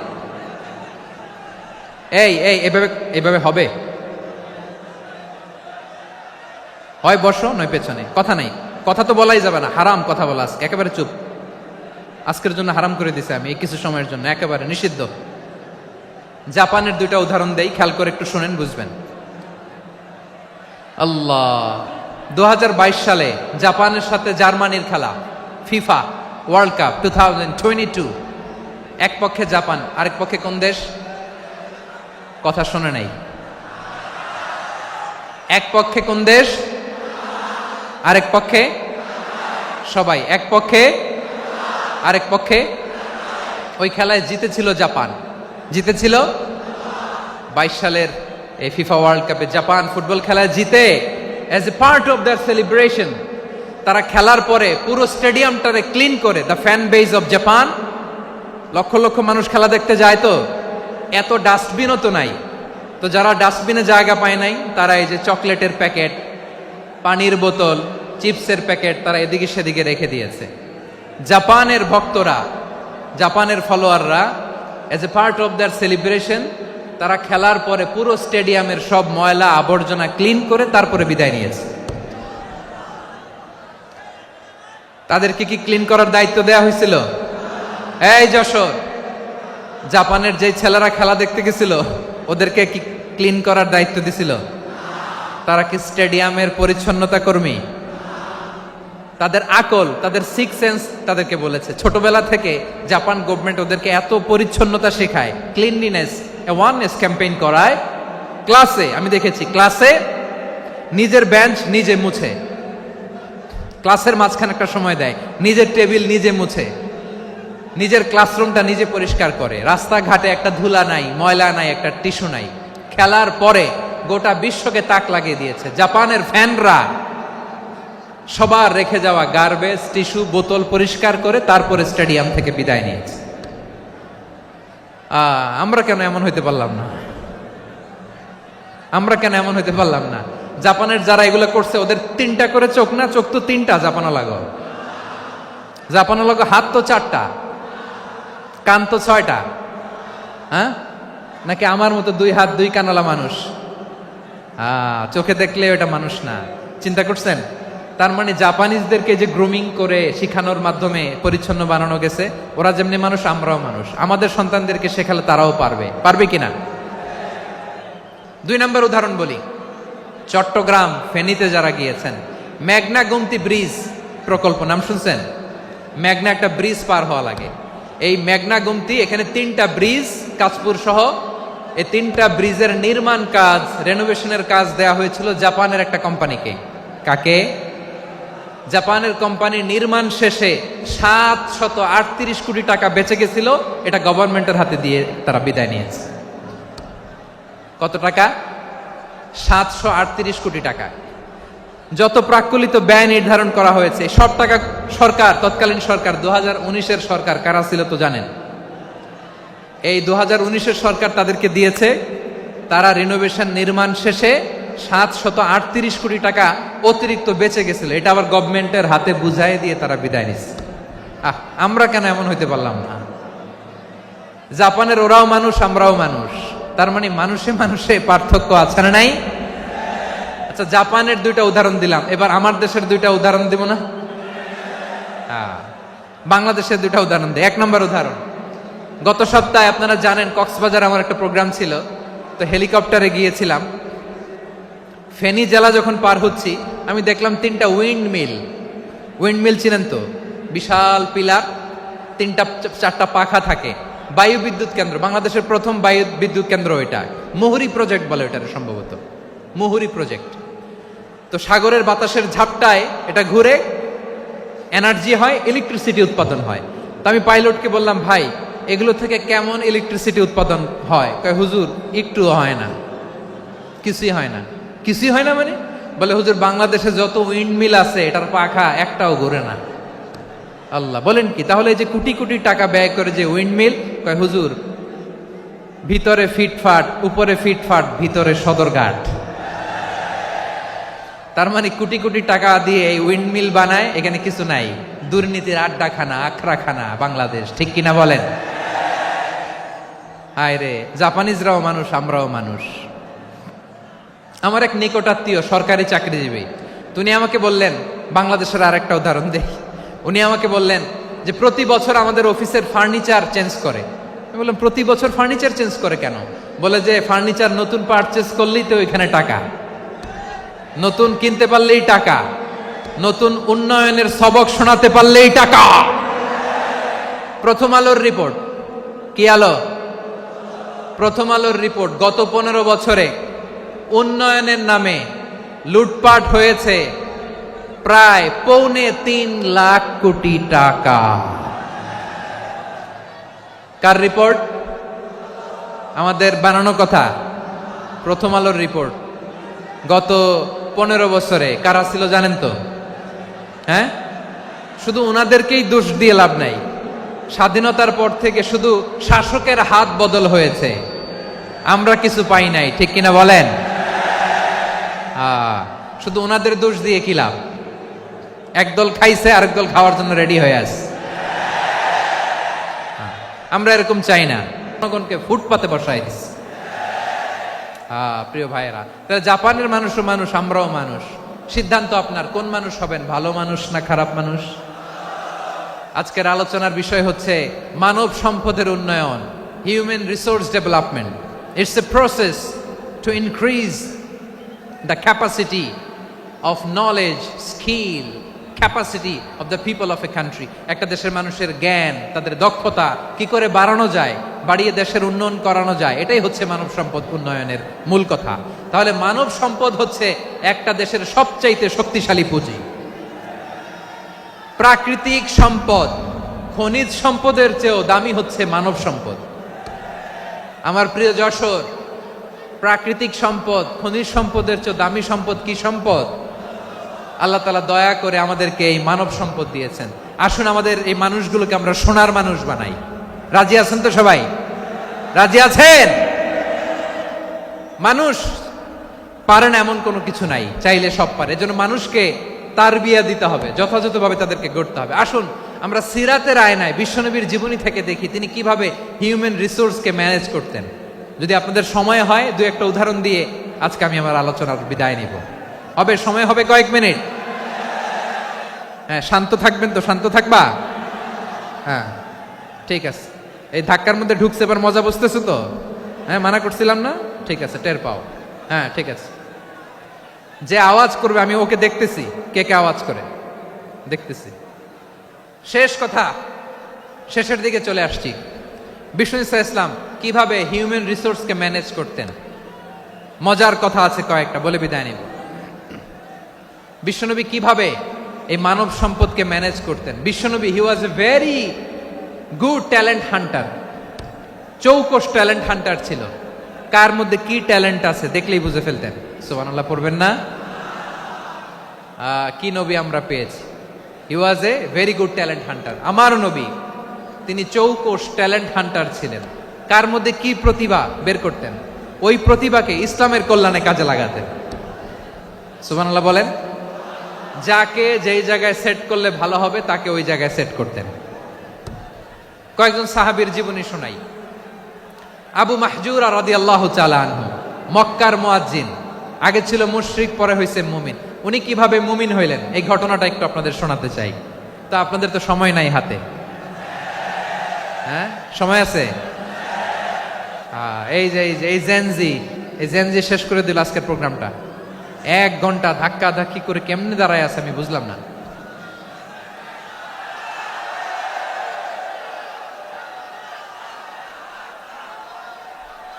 না না, তাকবির না, চুপ করতে হবে। What I need you stop, just shut up, চুপ। হ্যাঁ ঠিক আছে, এভাবে। আবু মাহজুরা রাদিয়াল্লাহু তাআলা আনহু কিভাবে মুসলিম হলেন আওয়াজ করে শুনেন। হুনাইনের যুদ্ধ 8ম হিজরি, বিষ্ণু ঈসা ইসলাম হুনাইনের যুদ্ধ শেষে ফিরতেছেন। পথিমধ্যে বেলাল রাদিয়াল্লাহু তাআলা আনহু, এই যে আবার কথা, আই রে আল্লাহ রে, এখানে ধাক্কা ধাক্কি কেন? চলে যাও, পেছনে যাও, পেছনে যাও। কি আজীব তামাশা! যেখানে যায় এখানে ধাক্কা ধাক্কি, মারামারি, গায়ের উপরে, কাঁধের উপরে, শাউটিং। অনেক গুরুত্বপূর্ণ কথা পয়েন্ট করে নিয়ে আসে যে বলবো, এই শাউট করার কারণে প্রোগ্রামটাই নষ্ট করে দেয়। আসছে আমার ভালোবাসা দেখাইতে, প্রোগ্রামটাই শেষ করে দিয়ে চলে যায়। স্টপ, আবার কথা বল, স্টপ। হুনাইনের যুদ্ধে 8ম হিজরি, কত হিজরি? সবাই বলেন না একটু, কত হিজরি? 8ম হিজরিতে হুনাইনের যুদ্ধে রাসূল সাল্লাল্লাহু আলাইহি ওয়াসাল্লাম ফিরে আসতেছেন মদিনায়। পথিমধ্যে বেলাল রাদিয়াল্লাহু তাআলা আনহু আজান দিচ্ছেন। কি দিচ্ছেন? তো পাশে ছিল মুশরিকদের একটা পল্লী, কিছু মুশরিক তরুণ, কিছু অমুসলিম কিশোর, তারা আজানকে ব্যঙ্গ করতেছে। আমাদের বাংলায় মুখ ভেঙ্গানো বলে আর কি। বেলাল রাদিয়াল্লাহু তাআলা আনহু আজান দিচ্ছেন, ওই বাচ্চাগুলো মুশরিক, তো ওরা আজানকে ব্যঙ্গ করতেছে, বিকৃতি করে ওরাও আজান দিচ্ছে। উদ্দেশ্য হচ্ছে আজানকে নিয়ে ঠাট্টা করা। উদ্দেশ্য কি? ঠাট্টা করা। ব্যাপারটা মনে কষ্ট পাওয়ার মতো ব্যাপার না? কিন্তু বিশ্বনবী ওইখানে দেখেন কি খুঁজলেন। বিশ্বনবী খেয়াল করলেন অমুসলিম কিশোরদের মধ্য থেকে একটা কিশোরের গলাটা বড় দরাজ গলা, কণ্ঠটা বড় সুন্দর। খেয়াল করে দেখলেন যে কিছু কিশোর বেলালের আজানকে ব্যঙ্গ করে, বিকৃতি করে, কিন্তু একজনের কণ্ঠ দেখতে পাচ্ছেন না এত দূরে, কিন্তু কণ্ঠটা বড় সুন্দর, দরাজ গলা। বিশ্বনবী সাহাবীদেরকে বললেন, ধরো এগুলারে, ধরো। সবগুলারে ধরে বিশ্বনবীর সামনে আনা হলো। ওরা হাঁটু গেড়ে বসলো। বিশ্বনবী বললেন, তোমাদের মধ্যে কে যেন ব্যঙ্গ করে আজান দিচ্ছিল, তার গলাটা বড় উঁচু, গলার বেসটা বড় মজবুত, মেলোডিয়াস, সুমধুর কণ্ঠ। কে? আবু মাহজুরা বলে, আমার বন্ধুরা সবাই আমার দিকে আঙ্গুল দেখায়, আমি পড়ে গেছি বিপদে। রাসূল সাল্লাল্লাহু আলাইহি ওয়াসাল্লাম বাকি অমুসলিম তরুণদেরকে ছেড়ে দিলেন, বললেন তোমরা যাও। এবার আবু মাহজুরারে পাইছে। আবু মাহজুরার চুলের মধ্যে হাত দিলেন বিশ্বনবী, মাথায় হাত দিয়ে বললেন, এবার আজান দাও দেখি। আবু মাহজুরা বলে, আমি তো আজান দিতে জানি না, কারণ আমি তো বেলালেরটা শুইনা দিছি, আমার তো মুখস্থ নাই, আমি তো আজান দিতে জানি না। বিশ্বনবী বললেন, জানো না? তাহলে আসো, আমি তোমারে শিখাই দেই। সুবহানাল্লাহ পড়েন। আবু মাহজুরা হাঁটু গেড়ে বসে, বিশ্বনবীর মোবারক হাত আবু মাহজুরার চুলের মধ্যে। বিশ্বনবী আজানের মুআল্লিম আবু মাহজুরাকে বলতেছে, ঠিক আছে তোমারে শিখাই দিচ্ছি, আমি যা যা বলবো আমার সাথে সাথে বলো, পারবা? আবু মাহজুরা বলে, পারবো। বিশ্বনবী আজান দিচ্ছেন, মাথায় হাত দিয়ে, আল্লাহু আকবার, আল্লাহু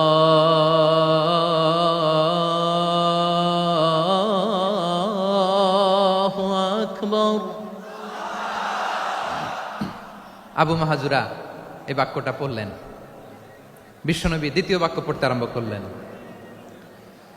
আল্লাহু আকবার, আল্লাহু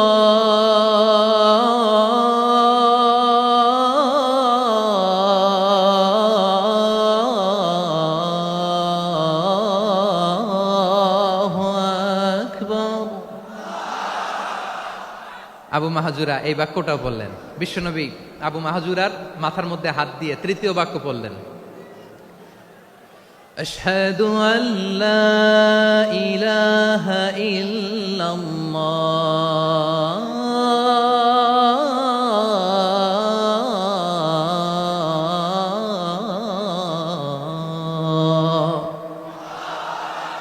আবু মাহাজুরা তৃতীয় বাক্য পড়লেন। বিশ্বনবী একটা বাক্য পরে আবু মাহাজুরা পরে, বিশ্বনবী পরে আবু মাহাজুরা পরে। আবু মাহাজুরা কিন্তু অমুসলিম, মুশরিক। আবু মাহাজুরা বলে, এক একটা বাক্য পড়ি আমার কলিজাটা গলে ঠান্ডা হয়ে যায়। এতদিন মোহাম্মদকে গালি দিতাম, এখন মোহাম্মদ আমার মাথায় যখন হাত রাখছে আমার সারা শরীর ঠান্ডা হয়ে গেছে। বিশ্বনবী আজান শিখাচ্ছেন, একটা একটা বাক্য পড়ে আবু মাহজুরাও পড়ে, বিশ্বনবী পড়ে আবু মাহজুরাও পড়ে।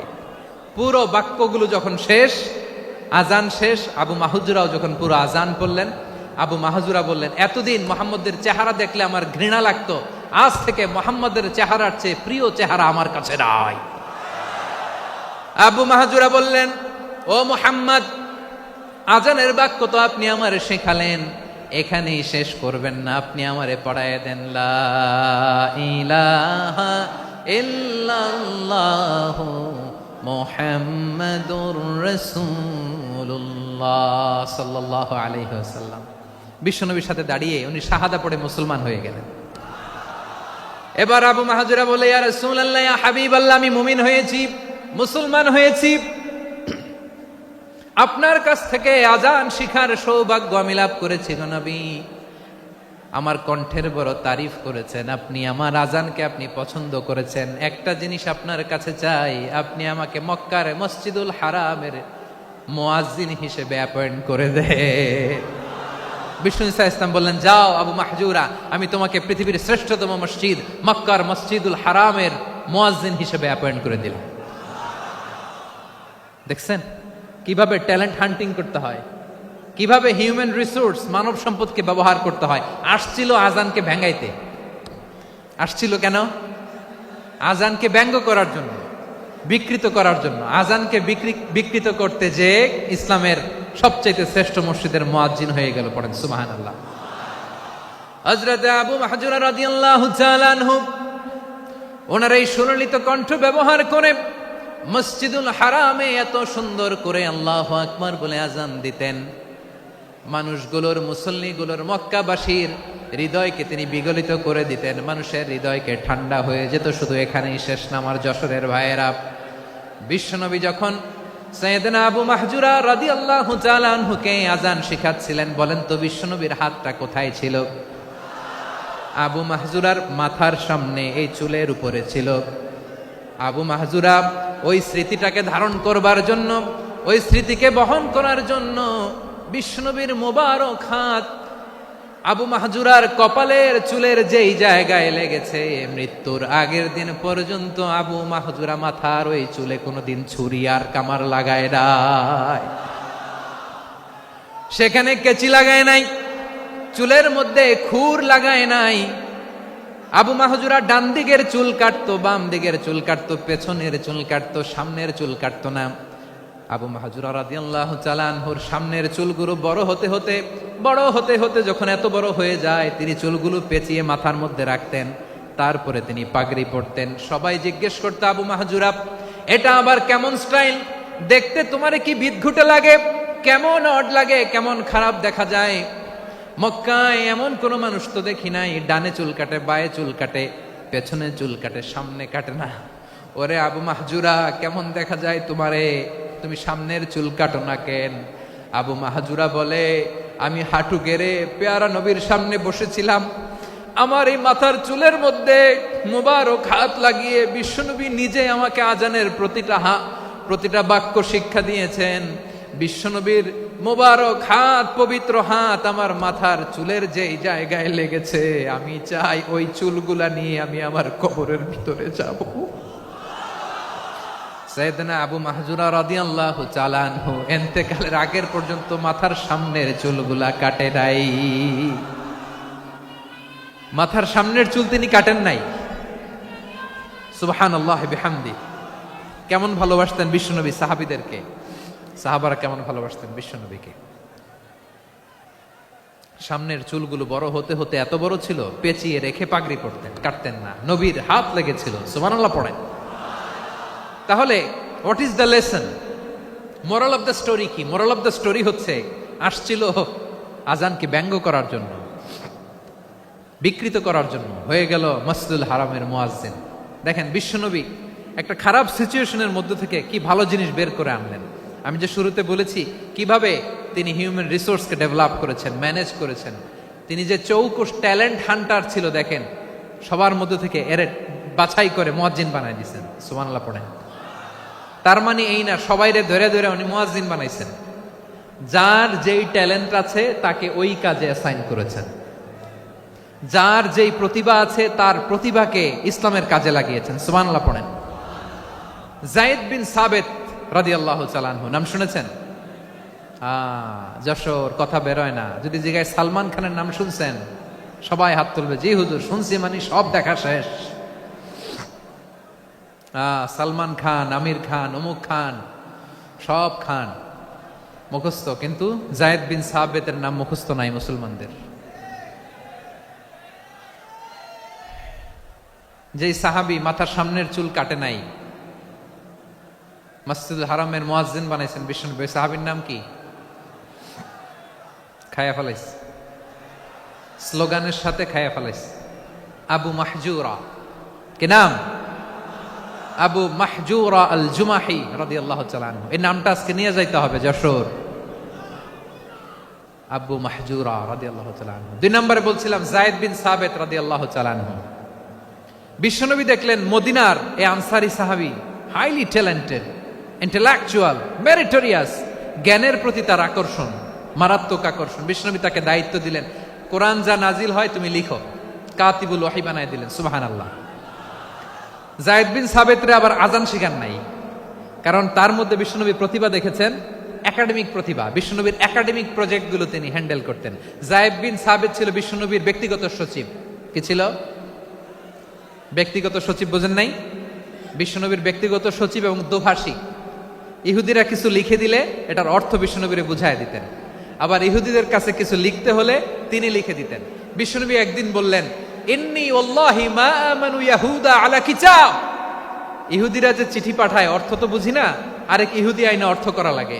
আবার ইহুদিদের কাছে কিছু লিখে পাঠাইতে চাইলে আমরা তো লিখতে পারি না, ইহুদিরে দিয়ে লেখা লাগে। ওরা যে পয়রা শোনায় লিখে দেয়, আমি ওদের বিশ্বাস করি না।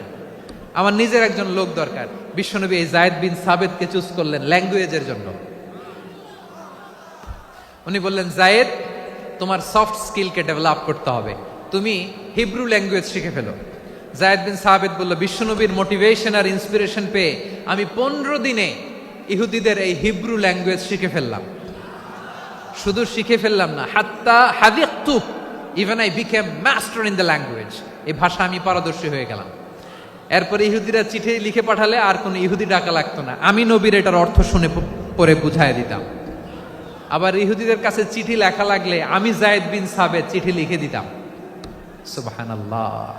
দেখেন, এত সাহাবীর মধ্য থেকে বিশ্বনবীর একাডেমিক প্রজেক্ট, ব্যক্তিগত সচিব, দোভাষী হিসেবে তিনি যায়েদ বিন সাবেতের মতো তরুণকে নির্বাচিত করেছেন। কেমন ট্যালেন্ট হান্টার ছিল আমার নবী। সুবহানাল্লাহ পড়বেন না?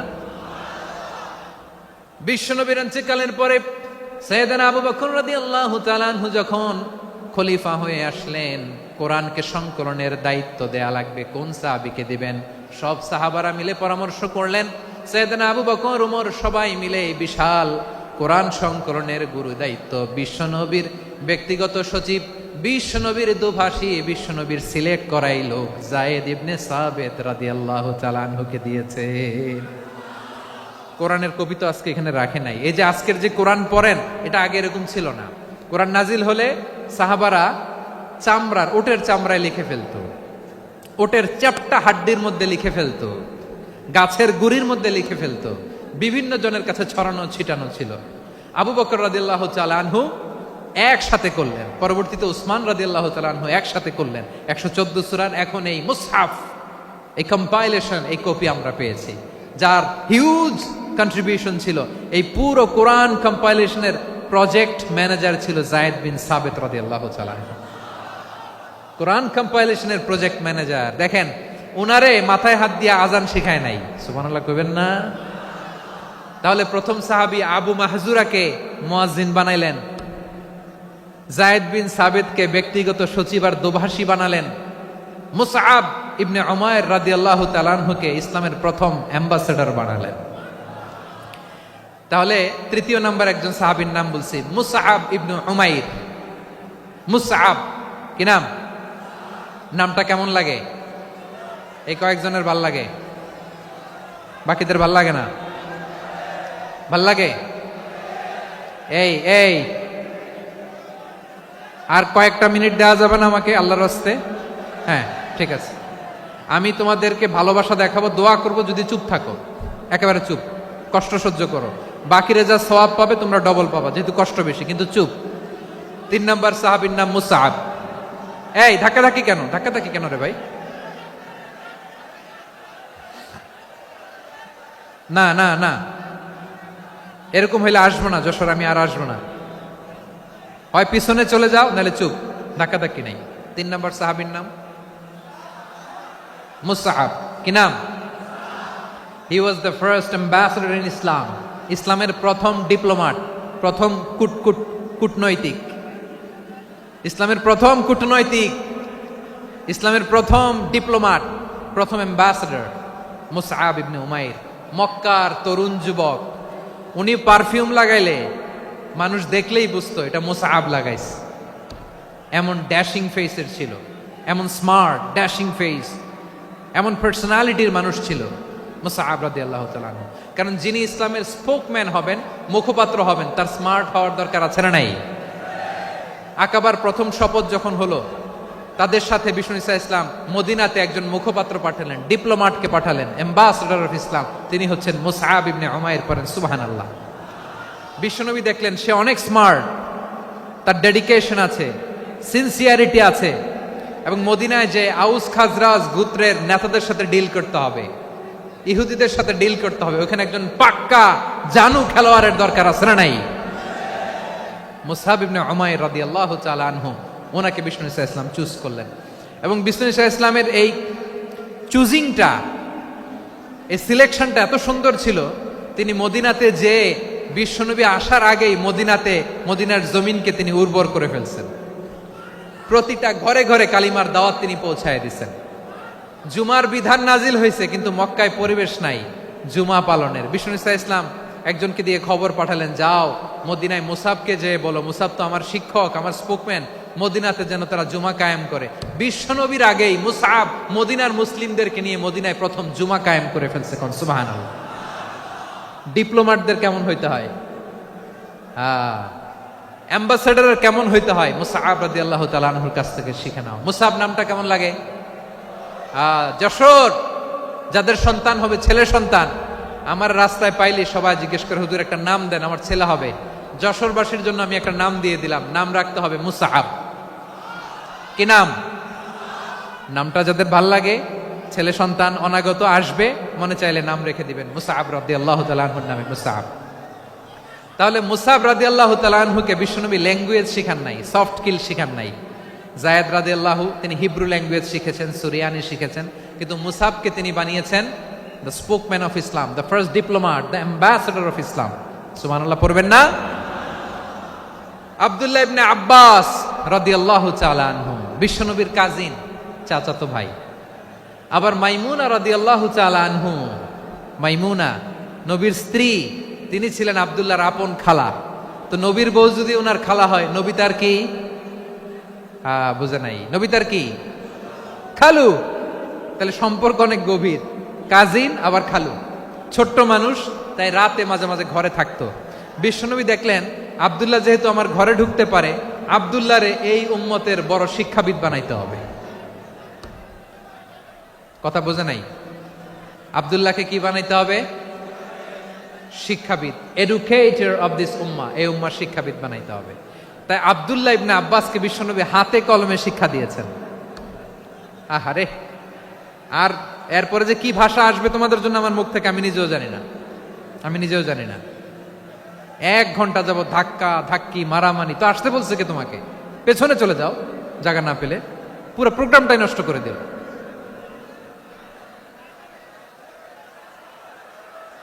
জি, আমার দিকে তাকান, আমি শেষ করে দিচ্ছি। হবে না, ইন্টেলেকচুয়াল আলোচনা এখানে হবে না, আমি বুঝতে পারছি, আমি শেষ করে দিচ্ছি। আব্দুল্লাহ ইবনে আব্বাস রাদিয়াল্লাহু তাআলা আনহু, মনোযোগ দিয়ে কয়েকটা মিনিট শুনুন, আমি এখনই শেষ করে দিচ্ছি। এরপর আওয়াজ করবে, এই যে এগুলো কি আমি বুঝলাম না। আমি বললাম না সব করা যাবে, বসে যাও, শুয়ে যাও, চলে যাও, আওয়াজ করা যাবে না। অন্যকে বসো এটাও বলার দরকার নেই, জাস্ট এদিকে তাকাও। আল্লাহ। আব্দুল্লাহ ইবনে আব্বাস রাদিয়াল্লাহু তাআলা আনহু, ওনাকে বিশ্বনবী হাতে কলমে শিক্ষা দিয়েছেন, যেহেতু উম্মতের শিক্ষাবিদ হবেন, এডুকেটর হবেন। তো বিশ্বনবী রাতে যখন তাহাজ্জুদ পড়তেন, ছোট্ট আব্দুল্লাহ ঘরে থাকতো। বুঝতে পেরেছেন? ছোট্ট মানুষ তো ঘরে থাকতো। তো বিশ্বনবী তাহাজ্জুদের জন্য একবার দাঁড়িয়েছেন, ছোট্ট আব্দুল্লাহ ওযু করে দাঁড়াইছে। আচ্ছা বলেন তো, ইমাম আর মুসল্লি মোট যদি দুইজন হয়, একজন ইমাম একজন মুসল্লি, তো মুসল্লি ইমামের কোন দিকে দাঁড়াবে? ডানে দাঁড়াবে। ছোট্ট আব্দুল্লাহ বুঝে নাই, বিশ্বনবী তাহাজ্জুদ শুরু করেছেন, উনি ইক্তেদা করছেন আর দাঁড়াইছেন বায়ে। কোথায় দাঁড়িয়েছেন? আব্দুল্লাহ বলেন, যখন আমি বায়ে দাঁড়ালাম, আখাযা রাসূলুল্লাহ সাল্লাল্লাহু আলাইহি ওয়াসাল্লাম উযুনি আল ইউমনা ইয়াফতিলুহা, বিশ্বনবী নামাজরত অবস্থায় আমার কান ধরে টেনে আমার ডান দিকে এনে দাঁড় করায় দিলেন। পড়েন সুবহানাল্লাহ। দেখেন, হাতে কলমে শিক্ষা। আর জীবনে ভুলাবে? কথা কয় না, আর ভুলাবে? আর ভুল হবে না। এভাবে বিশ্বনবীর অনেক সঙ্গ পেয়েছেন, সফর করেছেন, একই বাহনে বসেছেন, এক বাহনে বসে লম্বা নাসিহত করেছেন, বলেছেন, ইয়া গোলাম ইহফাজিল্লাহ ইয়াহফাজকা, ইহফাজিল্লাহ তাজিদহু তুজাহাক, ইযা সাআলতা ফাসআলিল্লাহ ওয়া ইযা ইসতাআনতা ফাসতাইন বিল্লাহ। আল্লাহর বিধান মানো, আল্লাহর বিধান রক্ষা করো, আল্লাহ তোমায় রক্ষা করবে। আব্দুল্লাহ, চাইতে হলে আল্লাহর কাছে চাও, সাহায্য চাইতে হলে আল্লাহর কাছে সাহায্য চাও। মনে রাখো, গোটা বিশ্বের সবাই যদি তোমার সাহায্য করতে চায়, ততটুকুই করতে পারবে যতটুকু আল্লাহ তোমার নসিবে রেখেছে। গোটা বিশ্ব যদি তোমার বিরুদ্ধে ষড়যন্ত্রে দাঁড়িয়ে যায়, ক্ষতি ততটুকু করতে পারবে যতটুকু তোমার জন্য বরাদ্দ আছে। এর বাইরে কিছু করতে পারবে না। আওয়াজ করে বলেন ঠিক কিনা? এভাবে হাতে কলমে শিখিয়েছেন, বিশ্বনবীর সঙ্গ পেয়েছেন। ওনাকে বিশ্বনবী সাল্লাল্লাহু আলাইহি ওয়াসাল্লাম শিক্ষাবিদ, এডুকেটর অফ দিস উম্মাহ হিসেবে সিলেক্ট করেছেন, হাতে কলমে শিখিয়েছেন। বিশ্বনবী একবার প্রকৃতির ডাকে সাড়া দিয়ে এসেছেন। এখন কি করতে হবে? নামাজের জন্য অজু করতে হবে। বিশ্বনবী এসেই দেখেন অজুর বদনায় পানি ভরা, খুশি হয়ে গেলেন, বললেন, কে রেখেছে পানি? একজন বলল, আব্দুল্লাহ রেখেছে। বিশ্বনবী অত্যন্ত খুশি হলেন, খুশি হয়ে একটা দোয়া করলেন, বললেন, আল্লাহুম্মা ফাক্কিহু ফিদ্দীন ওয়া আল্লিমহু তা'ওয়ীল। আল্লাহ, তুমি আব্দুল্লাহকে দ্বীনের বুঝ দিও আর কোরআনের তাফসীর শিক্ষা দিও। বিশ্বনবীর এই দোয়া এমন লাগছে, উনি রাইসুল মুফাসসিরিন, এই পৃথিবীতে যত মুফাসসির ছিল, যত মুফাসসির আসবে, সকল মুফাসসিরের সম্রাট হিসেবে স্বীকৃত হয়েছেন। আব্দুল্লাহ ইবনে আব্বাস, বিশ্বনবী ওনারে আজান শিখান নাই, বিশ্বনবী ওনারে ল্যাঙ্গুয়েজ শিখান নাই, বিশ্বনবী ওনারে অ্যাম্বাসাডর বানান নাই, হাতে কলমে শিক্ষা দিয়েছেন। ছোট্ট মানুষ, বিশ্বনবী ইন্তেকাল করলেন, আবু বকরের সময় গেল, ওমরে ফারুকের খেলাফত, তখনও তিনি তরুণ। ওমরে ফারুক রাদিয়াল্লাহু তাআলা আনহু ওনার ক্যাবিনেট মিনিস্ট্রির বৈঠকে এই আব্দুল্লাহ ইবনে আব্বাসকে পাশ দিয়ে বসায় রাখতেন। বয়স্ক সাহাবারা এটা পছন্দ করতো না, তারা বলতো, ঘটনা কি? আব্দুল্লাহর মতো ছেলে নাতি আমাদের আছে, এরা কেন রাখে ওমরে ফারুক? ওমরে ফারুক এটা টের পেলেন, তিনি বুঝতে পারলেন যে ক্যাবিনেট মেম্বাররা এটা পছন্দ করে না, ছোট্ট আব্দুল্লাহরা কেন রাখি, কেন যে রাখি, এটা একদিন বুঝাবো। একদিন মিটিং এ তিনি সবাইকে বললেন, ইদা জাআ নাসরুল্লাহি ওয়াল ফাতহ। এই আয়াত দ্বারা উদ্দেশ্য কি বলেন তো মুরব্বী সাহাবীরা? এক সাহাবী বলেন, এই সূরা দ্বারা উদ্দেশ্য, আল্লাহ বলেছেন আমাদেরকে বিভিন্ন ল্যান্ড, বিভিন্ন এলাকা বিজয় করতে হবে। ওমরে ফারুক বললেন, না, হয়নি। আরেকজন বললেন, বিজয় হওয়ার পর আমাদের বেশি বেশি আল্লাহর বরত্বের ঘোষণা দিতে হবে, এটা উদ্দেশ্য। ওমরে ফারুক বললেন, না, হয় নাই। যারে জিজ্ঞেস করেন কেউ পারে না। সব শেষে বিশ্বনবী ছোট্ট আব্দুল্লাহরে বলেন, আব্দুল্লাহ, ইদা জাআ নাসরুল্লাহি ওয়াল ফাতহ, এর দ্বারা উদ্দেশ্য কি বলো তো? ছোট্ট আব্দুল্লাহ বলেন, হুয়া আজালু রাসূলিল্লাহ। এই আয়াত দ্বারা বিশ্বনবীর বিদায়কে উদ্দেশ্য নেওয়া হয়েছে। ওমরে ফারুক বললেন, হাযা হুয়া, এটাই তো সঠিক উত্তর, এটাই সঠিক তাফসীর এই আয়াতের।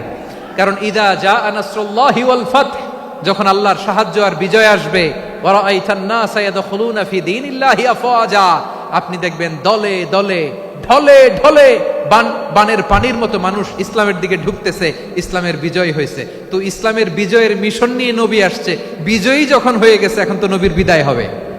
জোরে বলেন ঠিক কিনা? কোন সাহাবী এই সূক্ষ্ম কথাটা ধরতে পারে নাই, ওই আব্দুল্লাহ ছাড়া। আব্দুল্লাহ যখন উত্তর দিছে, সব সাহাবীদের টনক নড়েছে। এরপর থেকে কোনো ক্যাবিনেট মিটিং এ আর কোনো সাহাবারা কোনো প্রশ্ন করে নাই। আওয়াজ করে পড়েন সুবহানাল্লাহ। বিশ্বনবী আব্দুল্লাহ ইবনে আব্বাসকে দ্য এডুকেটর অফ দ্য উম্মাহ, উম্মার শিক্ষাবিদ হিসেবে গ্রহণ করেছেন। আওয়াজ করে পড়তে হবে আল্লাহু আকবার। সাহাবীদের নামগুলো মনে থাকবে?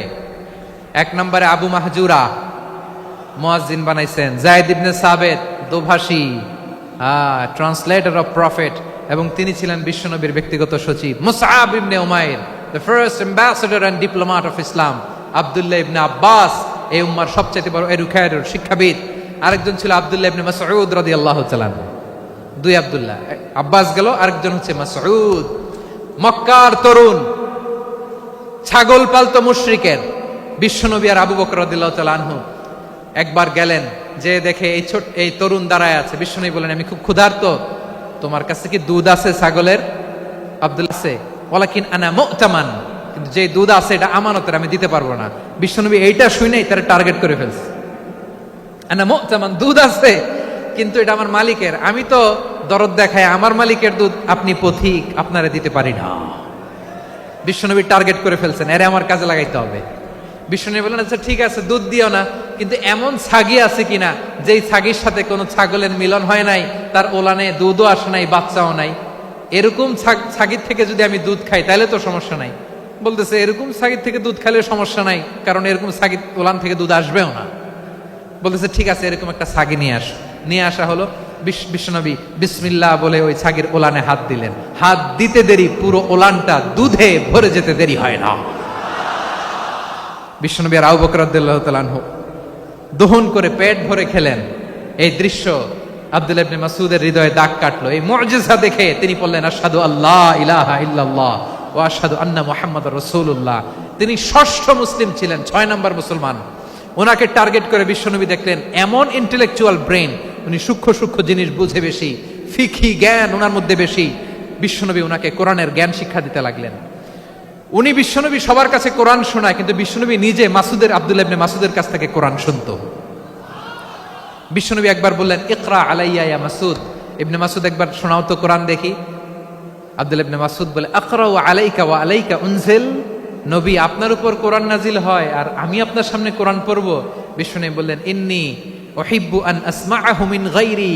আমি নিজে পড়তে যেমনি ভালোবাসি, অন্যে পড়ুক আমি শুনবো, এটাও আমি ভালোবাসি। সূরা নিসা তিনি তেলাওয়াত করে শুনিয়েছেন। এমন সূক্ষ্ম সূক্ষ্ম বিষয় বিশ্বনবী উনাকে ধরিয়ে দিয়েছেন। উনি হয়ে গিয়েছেন আব্দুল্লাহ ইবনে আব্বাস, হয়েছেন রাইসুল মুফাসসিরিন, উনি হয়ে গিয়েছেন ফাকিহুল উম্মাহ। উনার চাইতে বড় ফকি এই পৃথিবী আর দেখবে না। চিল্লায় বলেন সুবহানাল্লাহ। উনি বলতেন, ওয়াল্লাহি ওয়াল্লাহি ইল্লাযী লা ইলাহা গায়রু মা উনজিলাত সূরাতুন ইল্লা ওয়া আনা আ'লামু আইনা উনজিলাত ওয়া ফীমা উনজিলাত। বিশ্বনবী এমন ভাবে কোরআনের দার্স আমাকে দিয়েছেন, কোরআনে যত সূরা নাজিল হয়েছে, যেখানে নাজিল হোক না কেন আমি জানি এটা কোথায় নাজিল হয়েছে এবং কোন প্রেক্ষাপটে নাজিল হয়েছে। এমন একটা সূরা নাই যে সূরার কোথায় নাজিল হয়েছে আমি মাসুদের জানা নাই, কোন প্রেক্ষাপটে নাজিল হয়েছে আমার জানা নাই। এরকম ঘটবে না। চিল্লায় বলেন আল্লাহু আকবার। এই আব্দুল্লাহ ইবনে মাসউদ রাদিয়াল্লাহু তাআলা আনহু ওমর ফারুকের সময় কুফার চিফ জাস্টিস ছিলেন। কুফা নগরীর চিফ জাস্টিস। চিফ জাস্টিস বুঝেন নাই? বিচারপতি। কি ছিলেন? সবাই বলে নাই, কি ছিলেন? বিচারপতি ছিলেন। এবং ওনার যে ফিকহি জ্ঞানের ধারা, এটাই আলকামা, ইব্রাহিম আন-নাখাই, হাম্মাদ ইবনে সুলাইমান হয়ে ইমাম আবু হানিফা পর্যন্ত পৌঁছেছে। এবং ওনার ফিকহি জ্ঞানের ধারাই হানাফি মাযহাবে অ্যাকসেপ্ট হয়েছে। আজও এগুলো হানাফি মাযহাবে চর্চিত হয়। হানাফি মাযহাবের সব ফিক আব্দুল্লাহ ইবনে মাসউদের ফিকহি জ্ঞানের ধারা থেকে নেওয়া হয়েছে। চিল্লায় পড়েন সুবহানাল্লাহ। তাহলে উনাকে বিশ্বনবী বানিয়েছেন জুরিস্ট, আইনবিদ, ফাকিহ।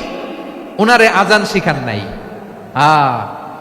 হিউম্যান রিসোর্স ডেভেলপমেন্ট কিভাবে করবেন, মানব সম্পদের উন্নয়ন কিভাবে করতে হয়, কিভাবে যার যেখানে প্রতিভা কাজে লাগাতে হয় উনি দেখিয়েছেন। সুবহানাল্লাহ পড়বেন না?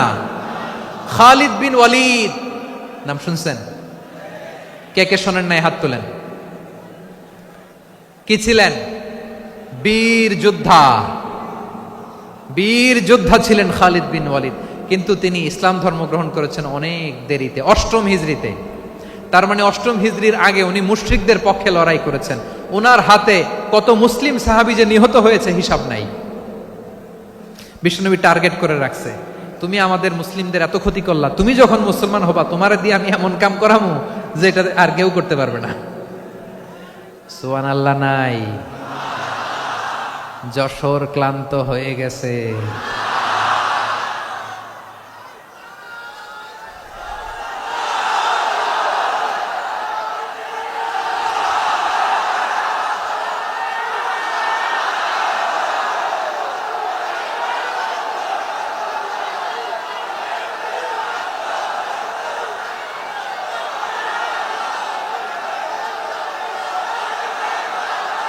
মাশাআল্লাহ, বসুন বসুন বসুন। খালিদ বিন ওয়ালিদ রাদিয়াল্লাহু তাআলা আনহু 8ম হিজরিতে মুসলিম হয়েছেন, মক্কা বিজয়ের আগে। তো মক্কা বিজয়ের আগে যখন মুসলিম হয়েছেন, এর আগে কি করছেন? কাফিরদের সাথে যুদ্ধ করেছেন। উনি উহুদের যুদ্ধে মুসলমানদের যে পরাজয় ভাব, কঠিন পরিস্থিতির মুখোমুখি উনার কারণে পেছন থেকে এমন আতর্কিত আক্রমণ করেছেন, মুসলমানদেরকে কচুকাটা করেছেন। 8ম হিজরিতে আল্লাহ তাআলা হেদায়েতের নূর দিয়ে ওনার হৃদয়টাকে উজালা করে দিলেন। লা ইলাহা, এটা এমন বাণী যার হৃদয়ে একবার টাচ খাবে, এইটা থেকে সে আর পালিয়ে বেড়াতে পারে। ঝিনুকের ভেতর লুকিয়ে থাকে যেমন মতি, ঝিনুকের ভেতর লুকিয়ে থাকে যেমন মতি, কলমা শাহাদাতে আছে আল্লাহর জ্যোতি, কলমা শাহাদাতে আছে আল্লাহর জ্যোতি। ঠিক কিনা বলেন? মক্কা বিজয়ের আগে মুসলিম হলেন, হওয়ার পরেই বিশ্বনবীর টার্গেট ফুলফিল হলো। ওই যে টার্গেট করে রেখেছেন আর দোয়া করেছেন, খালিদ বিন ওয়ালিদ যদি মুসলিম হয় তাকে আমি মিলিটারি চিফ বানাবো। ওনাকে আজান শিখান নাই, ওনারে কান ধইরা নামাজের এই মাথা থেকে ওই মাথা আনান নাই, ফিকহি কোরআনের সূক্ষ্ম তাফসীর ওনারে শিখান নাই, অ্যাম্বাসেডর বানান নাই। বিষ্ণু ইসলাম উনাকে সামরিক অভিযানে প্রেরণ করেছেন। সামরিক অভিযানে তিনি প্রেরণ করেছেন। উনার জীবদ্দশায় উনার নেতৃত্বে যতগুলো যুদ্ধ হয়েছে, একটা যুদ্ধেও তিনি পরাজয় বরণ করেন নাই। ওমরে ফারুকের সময়কালে তিনি চিফ অফ মুসলিম মিলিটারি, মানে মুসলিম সেনাপতি হয়েছেন। যশোর আওয়াজ করো, ঠিক কিনা বলো? সেনাপতি, মুসলিম সেনাপতি। তাহলে কিভাবে হিউম্যান রিসোর্স ব্যবহার করতে হয় গোটা বিশ্ব আমার নবীর কাছ থেকে শিখে নাও। খালিদ বিন ওয়ালিদ, ওনাকে বিশ্বনবী একটা উপাধি দিয়েছেন। উপাধিটা হচ্ছে সাইফুল্লাহিল মাসলুল, আল্লাহর নাঙ্গা তরবারি, আল্লাহর খোলা তরবারি, দ্য ওপেন সোর্ড অফ আল্লাহ। খালিদ বিন ওয়ালিদ মুসলিম সেনাপতি। হাসান বিন সাবেত নাম শুনছেন? দেখি উনি কি ছিল বলেন। রাসূলের সভা কবি, কালচারাল হিজিমনিকে ডিফিট করার জন্য। উনি ভালো অস্ত্র চালানো জানতেন না, ওই কাজে উনি যেতেন না। উনার ছিল কাব্য প্রতিভা। কাব্য প্রতিভা, কাফিররা কবিতা দিয়ে নবীকে গালি দিত। বিশ্বনবী বলতেন, ইয়া হাসান আজিব আন রাসূলিল্লাহ, তুমি নবীর হয়ে কাফেরদের এই কথাগুলোর জবাব দাও। বিশ্বনবীর একটা মিম্বার ছিল। বিশ্বনবীর মিম্বারের পাশাপাশি মসজিদে নববীতে এই হাসান বিন সাবেতের জন্য বিশ্বনবী একটা স্পেশাল মিম্বার বানিয়ে দিয়েছেন। এখান থেকে তুমি জবাব দাও। এবং বিশ্বনবী বলেছেন, আল্লাহুম্মা আইয়িদহু বিরূহিল কুদুস। আল্লাহ, হাসান আমার পক্ষে জবাব দেয়, তুমি জিব্রাইল মারফত তাকে সাহায্য পাঠায়া দিও। রাসূল সাল্লাল্লাহু আলাইহি ওয়াসাল্লামের সভা কবি, the poet of the prophet, নবীর কবি। উনি কবিতা দিয়ে, এমন উচ্চাঙ্গের ভাষায় কবিতা দিয়ে তিনি জবাব দিতেন, কাফিরদের গা শিহরে যেত, তাদের হৃদয়ে আগুন ধরে যেত। তাহলে এরকম কবিরও দরকার আছে না নাই? এখন যাকে আল্লাহ দিছে কাব্য প্রতিভা, এরা যদি আপনি যুদ্ধের ময়দানে পাঠান হবে? যারে দিছে সুরেলা গলা, এরা যদি অ্যাম্বাসেডর বানান হবে না। হাসান বিন সাবেত ছিলেন বিশ্বনবী সাল্লাল্লাহু আলাইহি ওয়াসাল্লামের কবি। হুযায়ফা ইবনুল ইয়ামান বিশ্বনবীর গোয়েন্দা বিভাগের প্রধান। কিসের প্রধান? হুযায়ফা ইবনুল ইয়ামান। ওনার ছিল ডিটেকটিভ মাইন্ড, ডিটেকটিভ মাইন্ড, গোয়েন্দা বিভাগের প্রধান। এবং উনি হচ্ছেন সাহিবু সিররি রাসূলিল্লাহ, রাসূল সাল্লাল্লাহু আলাইহি ওয়াসাল্লামের গোপন তথ্যের ধারক বাহক। নবীর যেই কথা কেউ জানে না, সব হুযায়ফার পেটের ভিতরে ছিল। সুবহানাল্লাহ পড়েন। মদিনার যত ইহুদিদের একটা লিস্ট ছিল, এই লিস্ট শুধু দুইজন জানতো, বিশ্বনবী আর হুযায়ফা। সুবহানাল্লাহ পড়বেন না? তাহলে উনাকে কোন দায়িত্ব দিছে? কোন বিভাগ? যশোর, আওয়াজ করো কোন বিভাগ? গোয়েন্দা বিভাগের হেড ছিল। খন্দকের যুদ্ধে প্রচন্ড আজকের মতো শৈত্য প্রবাহ, মাটি খনন করতে করতে সাহাবীদের পেটে ক্ষুধা নাই, দাঁড়াইতে পারে না নামাজের জন্য, এত ক্লান্ত, ক্ষুধা, ক্লান্ত, শ্রান্ত। বিশ্বনবী বললেন, কে আছো? এই কঠিন শীত, এই ভয় আর ক্ষুধার মধ্যেও খন্দকের পরীক্ষার টপকে শত্রু শিবিরে যে আমাকে তথ্য দিবা, কে আছো? কারো গায়ে শক্তিই নাই যে দাঁড়াবে, কেউ দাঁড়ায় না। বিশ্বনবী তখন নিজে হুজাইফাকে ডাক দিলেন, হুজাইফা, যে আমাকে আজকে শত্রু শিবিরের তথ্য এনে দিবে সে জান্নাতে আমার মোরাফাকা, আমার সঙ্গী হবে। হুজাইফা রাদিয়াল্লাহু ইবনুল ইয়ামান জীবনের ঝুঁকি নিয়ে এই ক্ষুধা, শৈত্য প্রবাহ, কোল্ড ওয়েভসকে উপেক্ষা করে পরীক্ষা টপকে শত্রু শিবিরে যে সবার কথাগুলো চুপে চুপে শুনে বিশ্বনবীর দরবারে এসে গোয়েন্দাদের মতো তথ্য সরবরাহ করেছে। বিশ্বনবীর গোয়েন্দা বিভাগের প্রধান হুজাইফা ইবনুল ইয়ামান ইন্টেলিজেন্স বিভাগ চালাতেন। মুনাফিকদের নাম ওনার কাছে ছিল। মুআয ইবনে জাবাল মদিনা রাষ্ট্রের সবচেয়ে সিনিয়র আমলা ছিলেন। আমলাতন্ত্র চিনেন তো? প্রশাসনিক কাজ যারা চালায়, অ্যাডমিনিস্ট্রেশন বোঝেন না? The department of administration. মদিনার রাষ্ট্রের সিনিয়র আমলা মুআয ইবনে জাবাল মুতাখাসসিসুন ফিল হালাল ওয়াল হারাম, হালাল হারামের স্পেশালিস্ট ছিলেন। বিশ্বনবী উনাকে ইয়ামানের গভর্নর করে পাঠাইছেন।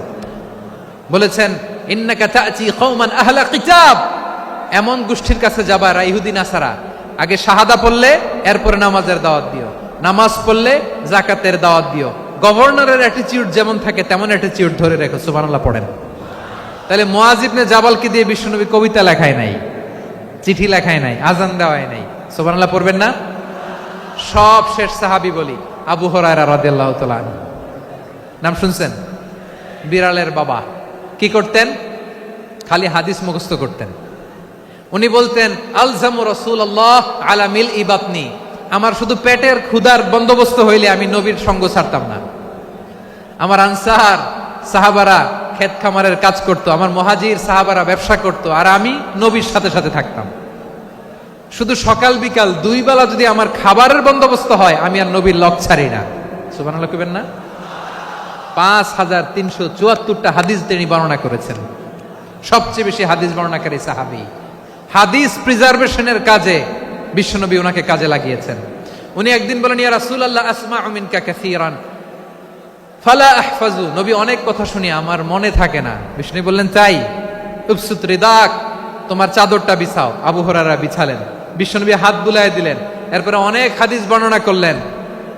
আবু হুরায়রা বলে, তারপর থেকে বিশ্বনবী যাই বর্ণনা করে আমি শুনি আর একটাও ভুলি না। এখন সুবহানাল্লাহ। বিশ্বনবী ওনাকে হাদিস প্রিজার্ভেশন, নবীর এই যে লক্ষ্য হাদিস প্রিজার্ভেশনের এই দায়িত্ব দিয়েছেন সাইয়েদনা আবু হুরায়রা রাদিয়াল্লাহু তাআলা আনহুকে। প্রিয় ভাইরা, তাহলে 10 জন সাহাবীর কথা যে বললাম, আপনারা কি খেয়াল করেছেন কত বড় ট্যালেন্ট হান্টার, চৌকস ট্যালেন্ট হান্টার ছিল আমার নবী। এক একজনের এক এক ট্যালেন্ট এক এক কাজে অ্যাসাইন করেছেন, এক একজনকে এক এক দায়িত্ব দিয়েছেন, এক একজনের প্রতিভাকে এক একভাবে বিকশিত হওয়ার সুযোগ দিয়েছেন। আওয়াজ করে বলেন ঠিক কি না? এখন আমার পর্দার আড়ালে আমার মায়েরা বলবে, এতগুলো পুরুষ সাহাবীর কথা বললো, নারী সাহাবীরা কি কিছু করে নাই? হ্যাঁ, একজন নারী সাহাবীর কথা বলে মোনাজাত হবে, দোয়া ছাড়া কেউ যাব না।